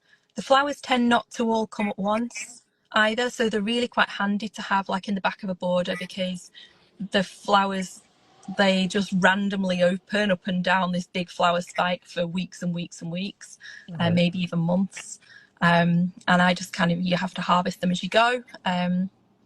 And dry those out, and then you can just put them in hot water as a tea, or you can mix them. I mix them with honey and apple cider vinegar, and also flaxseed, and that makes a really good cough syrup. And it's both a calming sort of effect on the breathing, but also it is an expectorant. So if you've got anything on your chest, it encourages it to be off your chest. Uh-huh. And yeah, it's really effective. Yeah, so Lottie on the Hill, drinking, and Norfolk Blue Door Flowers, drinking Sticky Willy. So when I was on the retreat, so I help Ellen Mary on her retreat, usually in April each year. Yes, because it's And over there. yeah, it is. And every year Yeah. Jamie's like, "Are you coming?" And I'm like, "Yeah, I don't know." So, but yeah, so I help out on the retreat, and one of my responsibilities is assisting with the cooking. So I try to forage stuff while I'm there, and I kind of introduced everyone to drinking the Sticky Willy water, because that's really good as a to purify the system and detox a bit, really good for your skin. And they're there to be used, and they're usually in massive abundance, so you don't have to feel bad about using them. Go out and use them. So Sticky And Willy is that long thing that you chuck on yeah, you everybody. throw at people. Yeah, that's the Yeah. one.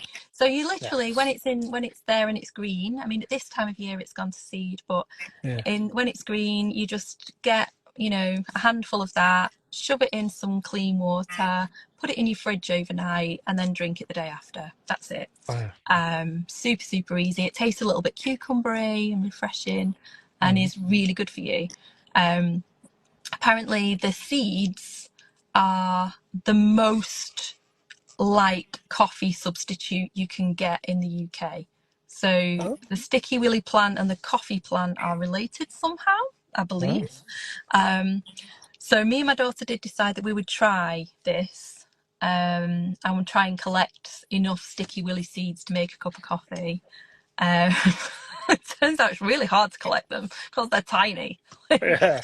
It's So not hard to collect them. You just put some gloves on and they stick to the bloody things all over. Whenever I'm this pulling it out, you Just come get a back that and is it's like true. bobbles. That nice is woolly true. jumper. Get a woolly Yeah. jumper and lay on it. Just Well, roll around. well, that's what we decided to do. I said, this is terrible. Like, we're going to be here forever. So we said we're going to go back with like a tea towel, and just kind of like cover the Yeah. tea towel in it and then shred them off. But yeah, you roast them and then you can grind them down to make a coffee substitute. Oh wow, that'll So be. Look jury is forward to out. I seeing will that let you one. know. Yeah, definitely. I'll Yeah. tell you the other thing that's really good at collecting sticky balls. Dogs. Dash. He Yeah. comes Yeah. in absolutely covered in them. Oh. Yeah. Well, we don't have as big a problem with the Sticky Willy balls, but we do have an issue with wood avens. So where we live, like there's masses of wood avens, and whenever they go to seed, he comes back in. He looks like the Grinch. He's literally just covered in green. Yeah, So, we get that as well. I've only just figured out that's what that is after having What is Marlow. that then? It's what Marlow said about that you can use instead of cloves. So you dig up the root and it smells of cloves. yeah, All right. yeah. So Ah. they get kind of, I don't know how to describe them. They have like a not hairy but quite rough textured leaf. They grow in woodland, obviously. Um, and yeah, they get very like barely there yellow flowers. And then they get these little seed heads that when you touch them, there all these green seeds come out. So the dogs run through it and then they get covered in the root. Ah, right, okay. Right. Um, I think I know what you but mean. yeah, you can dig them up in the winter time because during the winter the plant obviously puts all its energy down into the root to store the energy. So they're much more fragrant and much more sweet at that time of year. Mm, Um, so yeah, you can dig them up. They are very stringy roots. You don't get a lot. Yeah. But if you get enough plants and then you clean them off, dry them, and yeah, use them like cloves. wow. Yeah. I So yeah, know, I know.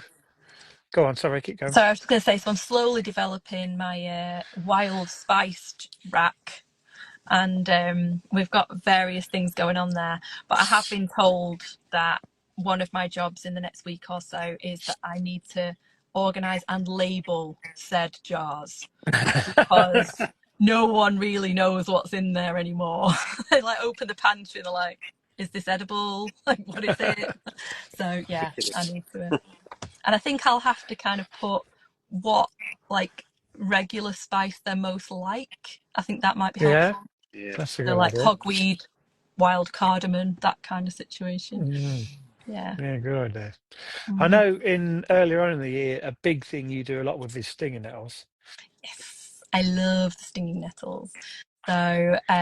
So yeah, when I go on the retreat, that's amazing because it's kind of like going forward into the seasons when I go down to Norfolk. Mm. And then it's like back up into winter when I come home. But yeah, so up where I am, like there's not even a sign of a nettle. And then I get down into the woodland in Norfolk and there's these like mounds of this beautiful new leaf. Mm. So I tend to try and get that in all of the meals on the retreat. Um, and obviously convert everybody into eating the nettles because they're so like a powerhouse of nutrients. Like they're just amazing. Like just go and look them up. It's Mm. amazing.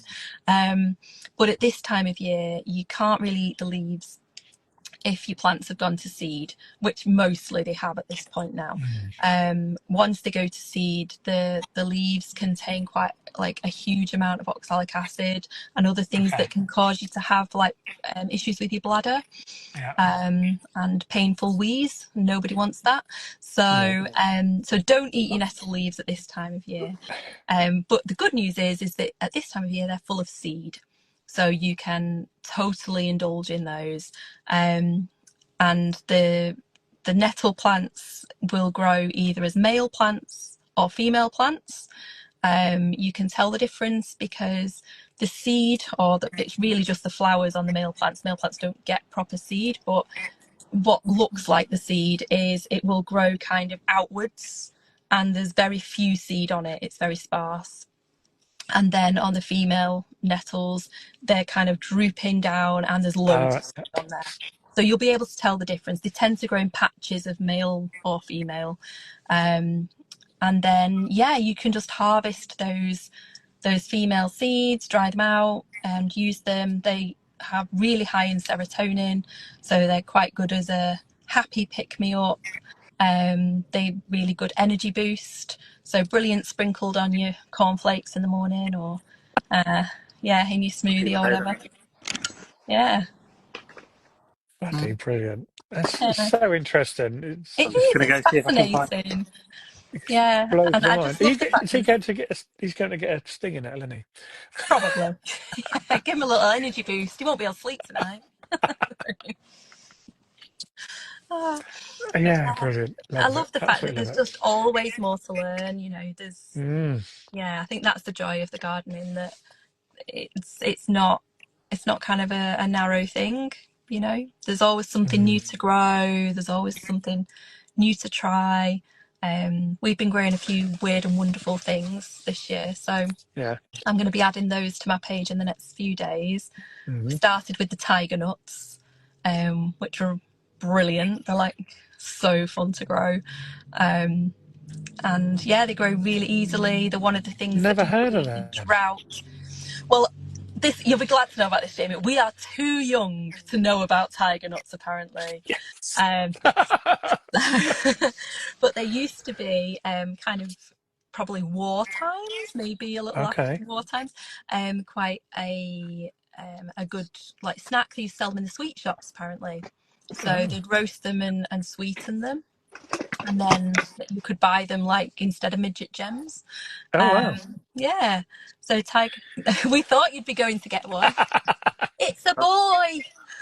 Boy, It's a boy. Right. Yeah, I can see Yeah, it. don't bother with them sparse. ones. So And there's the no Yeah, point. female ones have more, and they dangle down, don't they? that's right. Yeah, See, the there you females go. are always got more. More Wouldn't no, use I don't want to rub it in or anything, but um, but yeah. So the tiger nuts, they use them for carp fishing. So if you're struggling to get them anywhere, you might find them in your fish shop, in your angling shop. But yeah, these tiger nuts, I'd never seen them in any sweet shops, but apparently back in the day that's where they were. So I was selling some when I was doing some market stalls a couple of years ago, and some of the older clientele were saying, "Oh, we're going to grow some of these, remind us of when we were young," Ah. you know. But yeah, they're super easy to grow. They're really drought tolerant. But they're also really soggy tolerant and just generally tolerant. They're a sedge, and sedges tend to grow anywhere. Yeah. So yeah, they like a bit of wet, they like a bit of sun, but they sort of will adapt to whatever you give Brilliant. them. They're low growing. They stay green for a lot of the year. I think some places they'll stay green all year.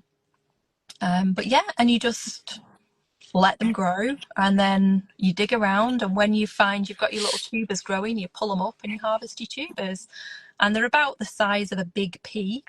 Yeah.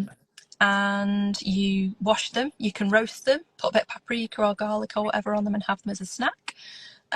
Or you can grind them down with water and then squeeze them through a muslin, and you get tiger nut milk, which is very popular in Spain. And that's super healthy milk. You can use it to make puddings, you can put it in your coffee, whatever. And what you're left with in that muslin, you can spread out and dry in your oven and then grind down into flour. What? Wow. Bonkers. So it's a really fun thing to grow with children because Mm. there's so many things you can do with it once it's grown, and it's like 90% successful every time, because they don't care where you plant them. Do you don't need a massive amount of it to get plenty of them, because things like chickpeas I've heard is hardly worth growing them because Yeah, you don't get no, hardly I anything from mean, them. we didn't plant that many this year. We probably planted like a dozen tiger nuts, which is not very many, Mm. and we got probably like a bowl full from that. Yeah. Um, like each plant probably has at least 15, 20 tiger nuts on it, Okay. Yeah. say. Um, so yeah, you don't need a huge space. If you had like a small bed or a big pot, you could grow a fair amount. Mm. Yeah. And Yeah. it's They also sound really good. good for people who don't have a lot of space and want to grow something different, you know. Mm. Definitely. Yeah. Always looking for different things to grow. And also things that just don't, that a lot of things are quite fussy and will be bothered if it's too hot or it's too wet Mm. or whatever. It's nice to Yeah. find things that don't care. Indestructibles. Yes, absolutely. Yes. Like the Jerusalem artichokes. Yeah. Definitely. I tell you, I was talking to somebody at work the other day, and they didn't realise that monkey nuts grow underground. Oh, really? I thought everybody knew that, but obviously not. No, no, no, no. Everybody knows everything. No. Mm. Have you ever grown any monkey nuts? Yeah, we have done. Not that successfully. We did them in the polytunnel. I mean, there was no way they were growing outside. But it was when the children were quite a lot younger. And to be honest, the allotment was more sandpit play space than actually growing stuff. So Yeah, yeah. things tended to get pulled up way before they were actually ready. Mm. Look at this! Like, hey! Oh no! Aren't you clever? Yeah, Great. love you. But yeah, it's a bit more just me and Imogen these days. Yeah, lovely. Yeah, yeah, she's my Um, master grower. a couple of weeks ago, I think it was when you was on the Garden Folk magazine live, Mark.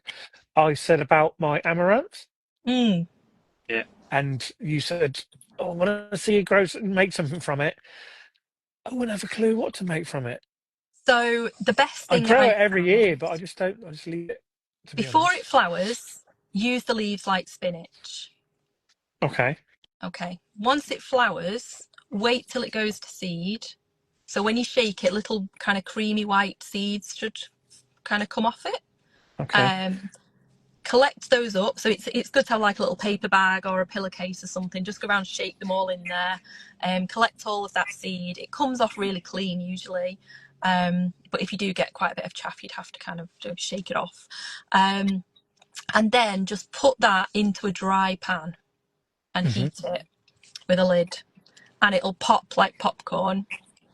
And it's called puffed amaranth. So it's in the magazine this time. Okay. And then it's a bit like, I don't know if you've ever had puffed quinoa. Yeah. Yeah, it's very like that. So it's kind of cereally in flavour. You can sprinkle it on yogurt, cereals. You can put it on, your stir fries, whatever really. Eat it as a snack. But that I've found is the best use of Ah. your amaranth. So how big is it then? Because they look like tiny little seeds. They're very tiny, and when you Yeah. puff them up, they probably puff up to like, I don't know, half the size of a lentil. Like they're very small. Oh, Uh, yeah. Still a decent size though. yeah, they puff up more than they are. A bit like the Yeah. sweet corn, and yeah, like corn. Popcorn. You start Yeah. off with just a small bit. Yeah. Ah, brilliant. So yeah. I'll do that. I'll check them tomorrow to see if they started to drop their seeds yet. Yeah, they probably will when you shake them a bit. But yeah, the leaves are really nutritious, so it's worth using them earlier in the Okay. year.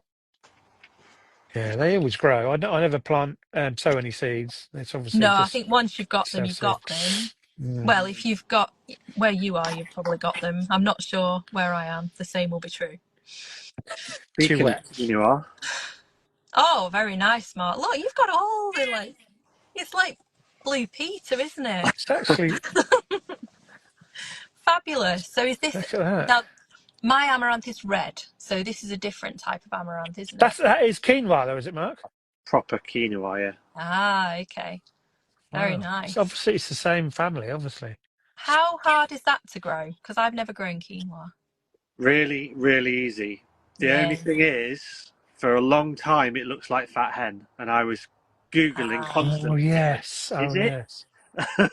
Yeah, I've got plenty of fat hen. I've got loads of Yeah. that. Got tons of the Which, bloody stuff. which is all also edible, guys. So what you could do with your fat hen is you could turn it into green veg powder. Yeah, you see. Yeah, Yeah, Oh, what? it's very nutritious, this fat hen. not Just just not for that tasty. chickens. I didn't know that. The Yeah, hens love it. Absolutely love it. I'm sure. Yeah, Yeah. They yeah. do. But also, it's great for compost. Mm.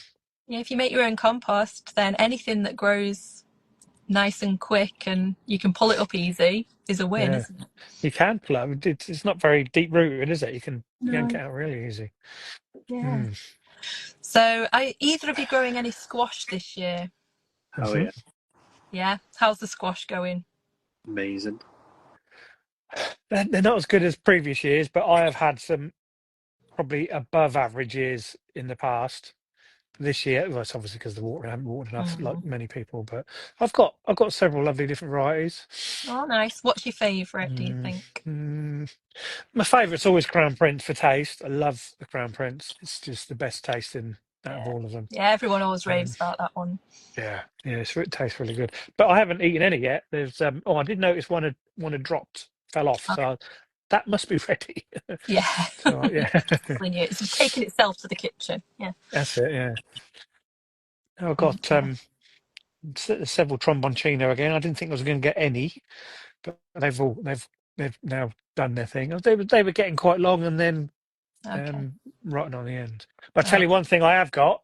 and I saw it. I hadn't been out there for a week, and I went out there 2 days ago, and I've got a big old birdhouse gourd, that Oh, big. nice. That is huge. It's a really big bowl on the bottom. I'm so chuffed I saw Amazing. that. Yeah, Yeah, that's really cool. yeah. Yeah. And have you got lots going on as well, Mark?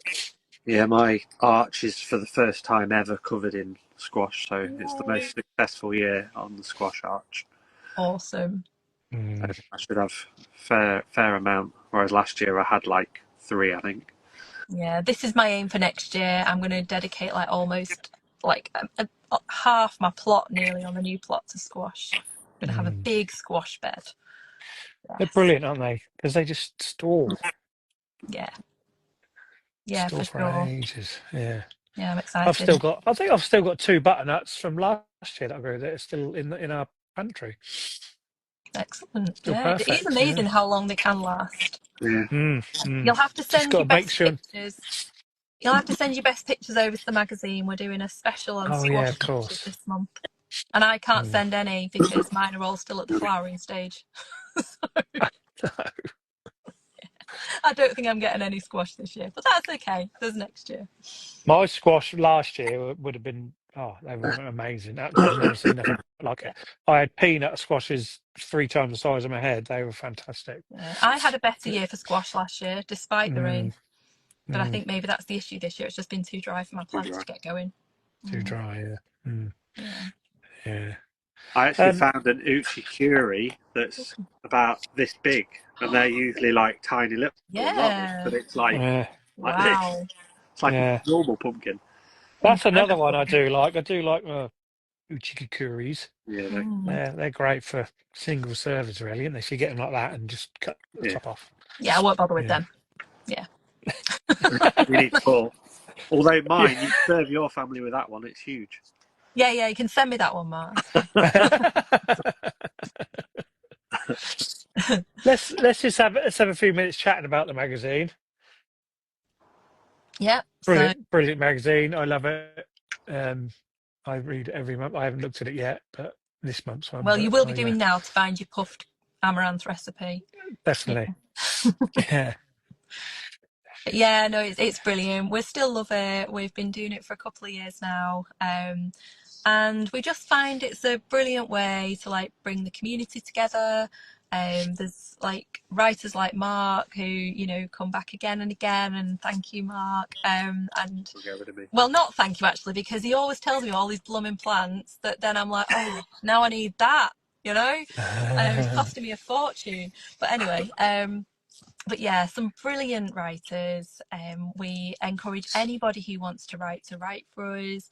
I know you have as well, Jamie. And yeah, it's just a really nice way of sharing what you're doing in your garden.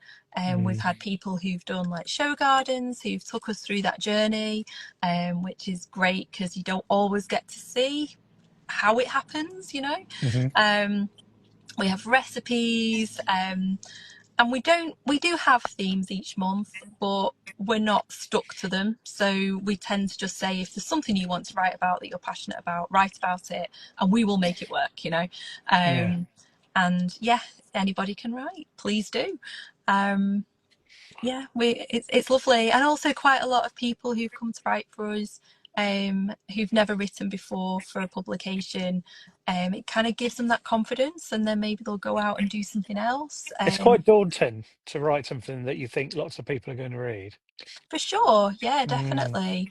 I think it can be daunting, but I think knowing that no matter what you put out there, we will accept it and we'll help you to make it into, an article for the magazine. So even Yeah. if you come to us with something and you're like, oh, like I'm not sure about this or this or this, like we'll work with you to make that work.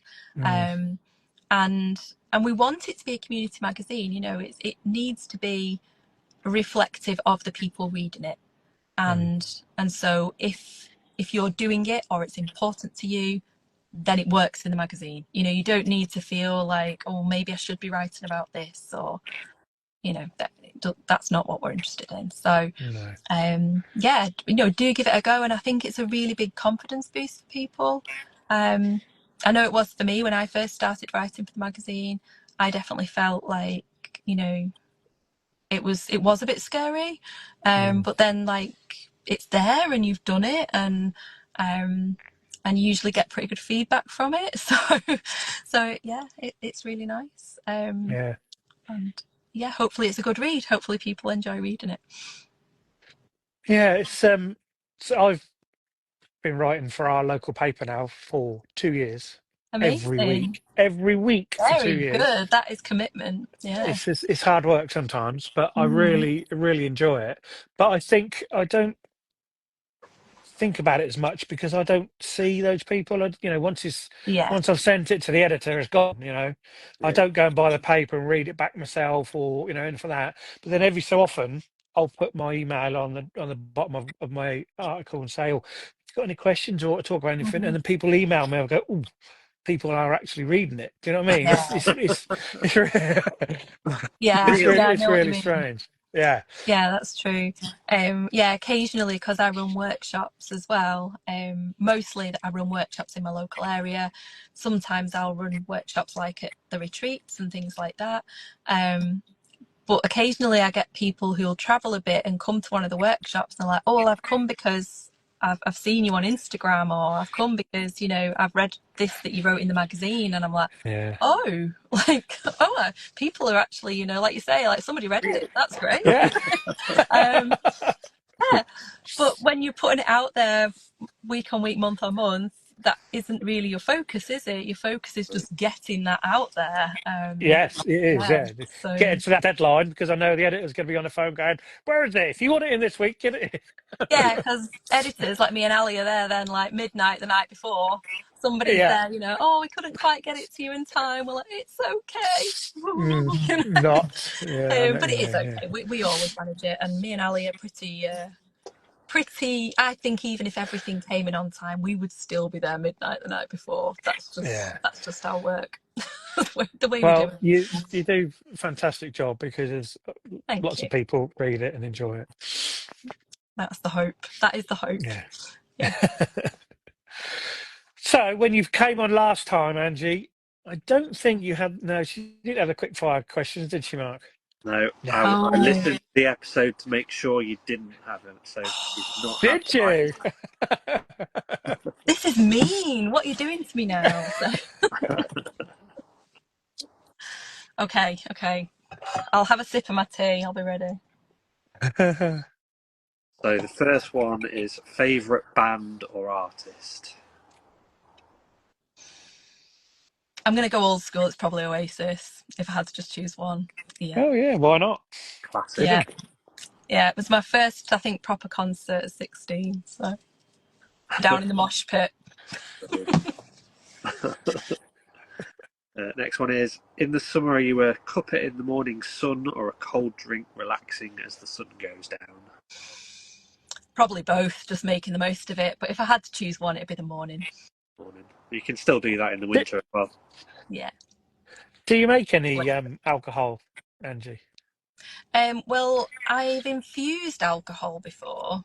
Right. Where you just like make your slow gin or whatever.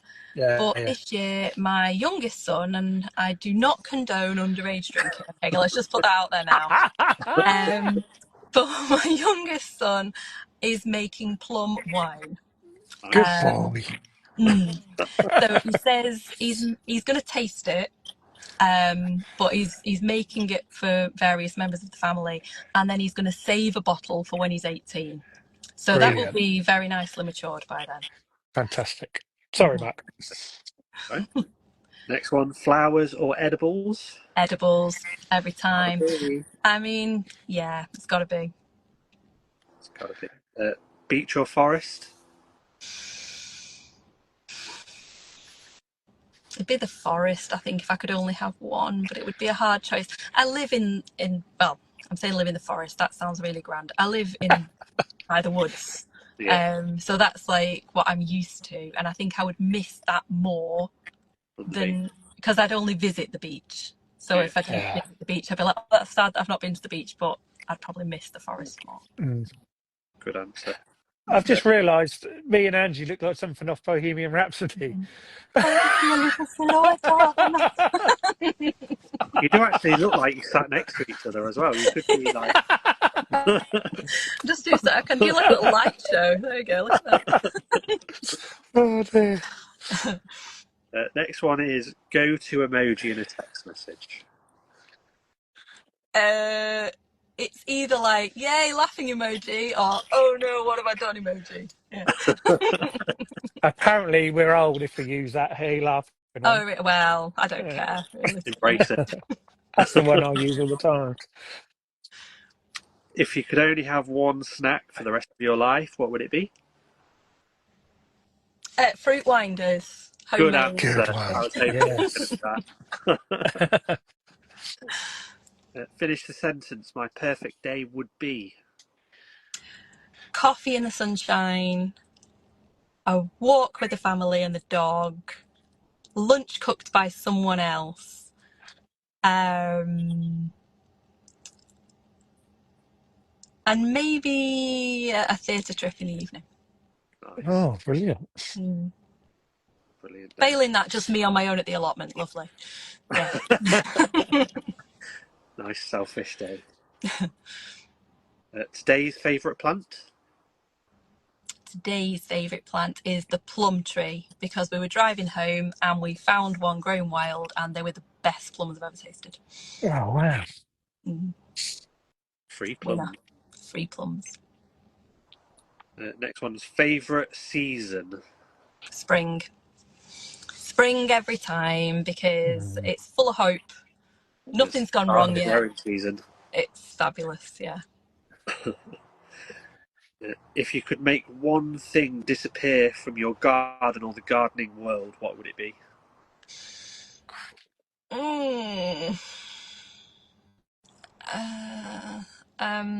One thing disappear. Probably creeping buttercup.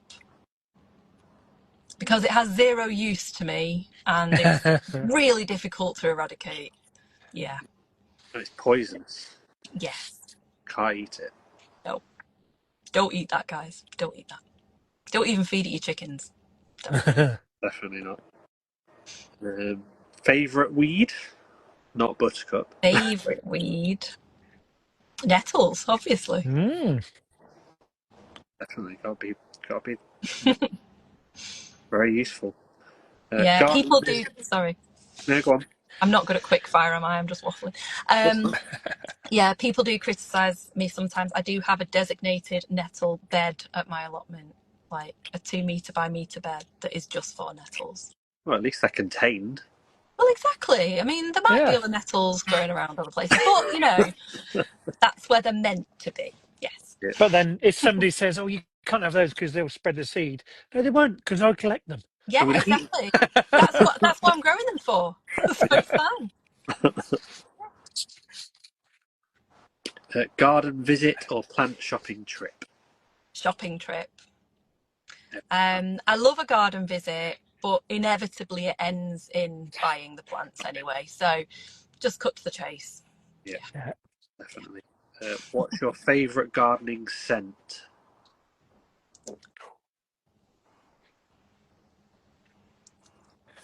Sweet peas, probably. Sweet peas or freesias. Freesias are my absolute favourite, but I don't grow them very often. So sweet peas after that. These are a staple. Sweet peas are good.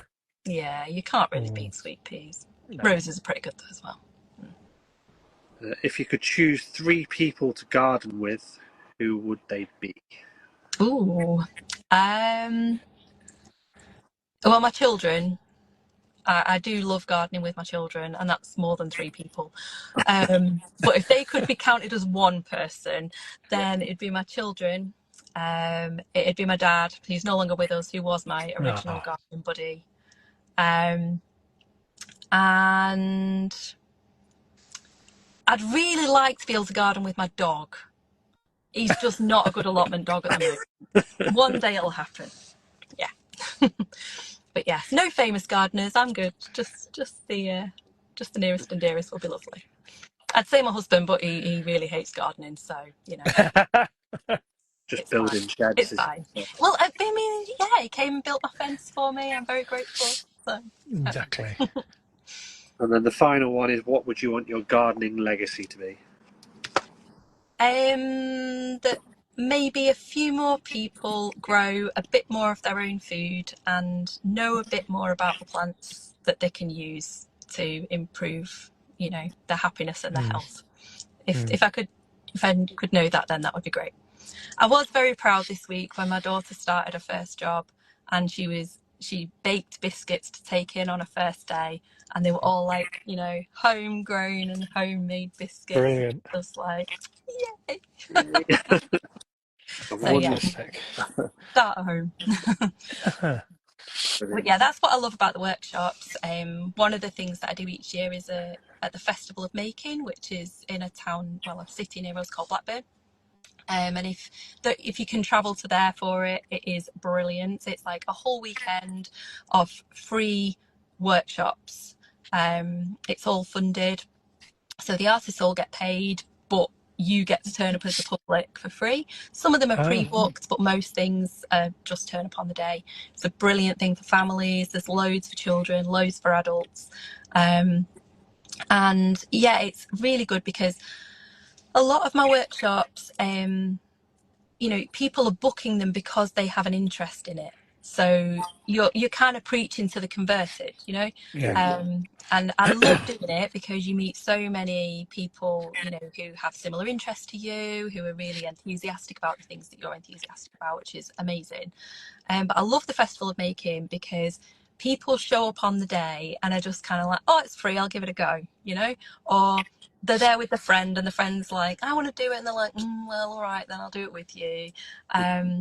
And the kind of the way that you can reach people who would never even think of like fermenting a vegetable, or turning something into a powder or making their own Mm, herbal tea or whatever it might be.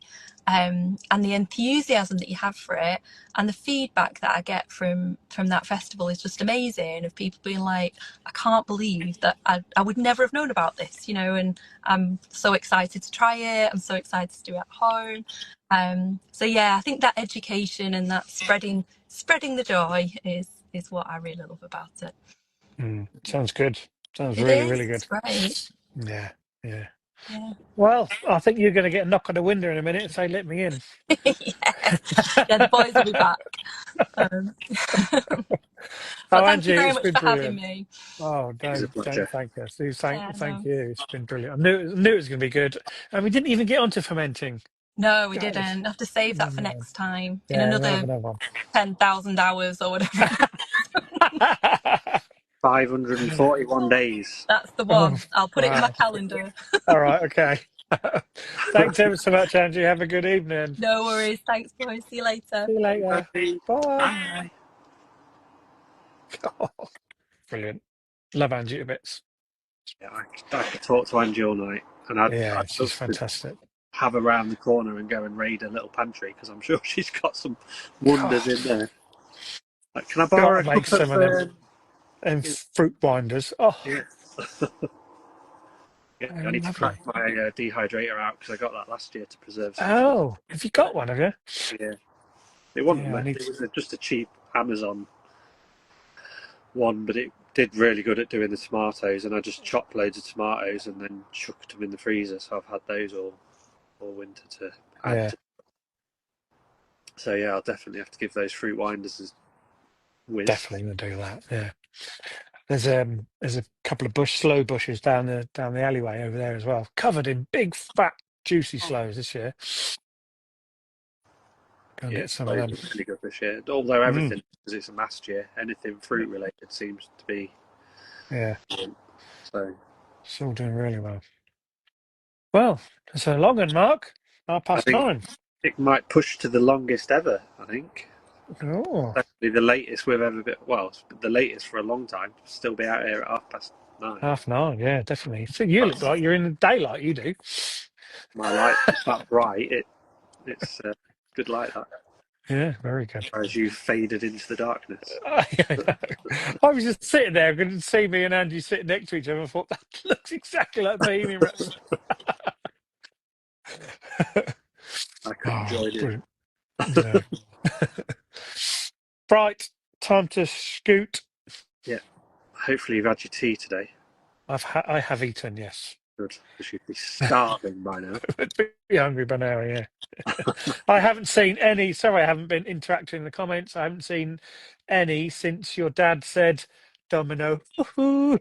I Oh, haven't really? seen a single. A lot of Yeah, people have been chatting amongst themselves, which is always nice to see. yeah, it's good. That is. Yeah, Lots of people saying, great guest. she's amazing. No, I haven't. Yeah, that's the last one that I saw. Don't know why it only ever happens to me. It's so annoying. Weird, isn't it? But they are. Never mind. Right. Thanks, everybody.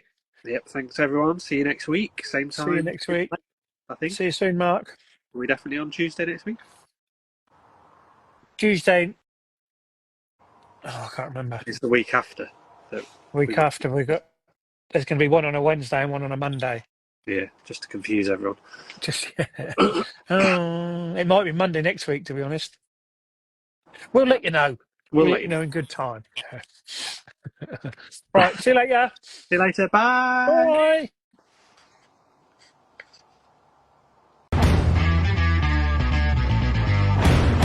Thank you for listening to Through the Garden Gate.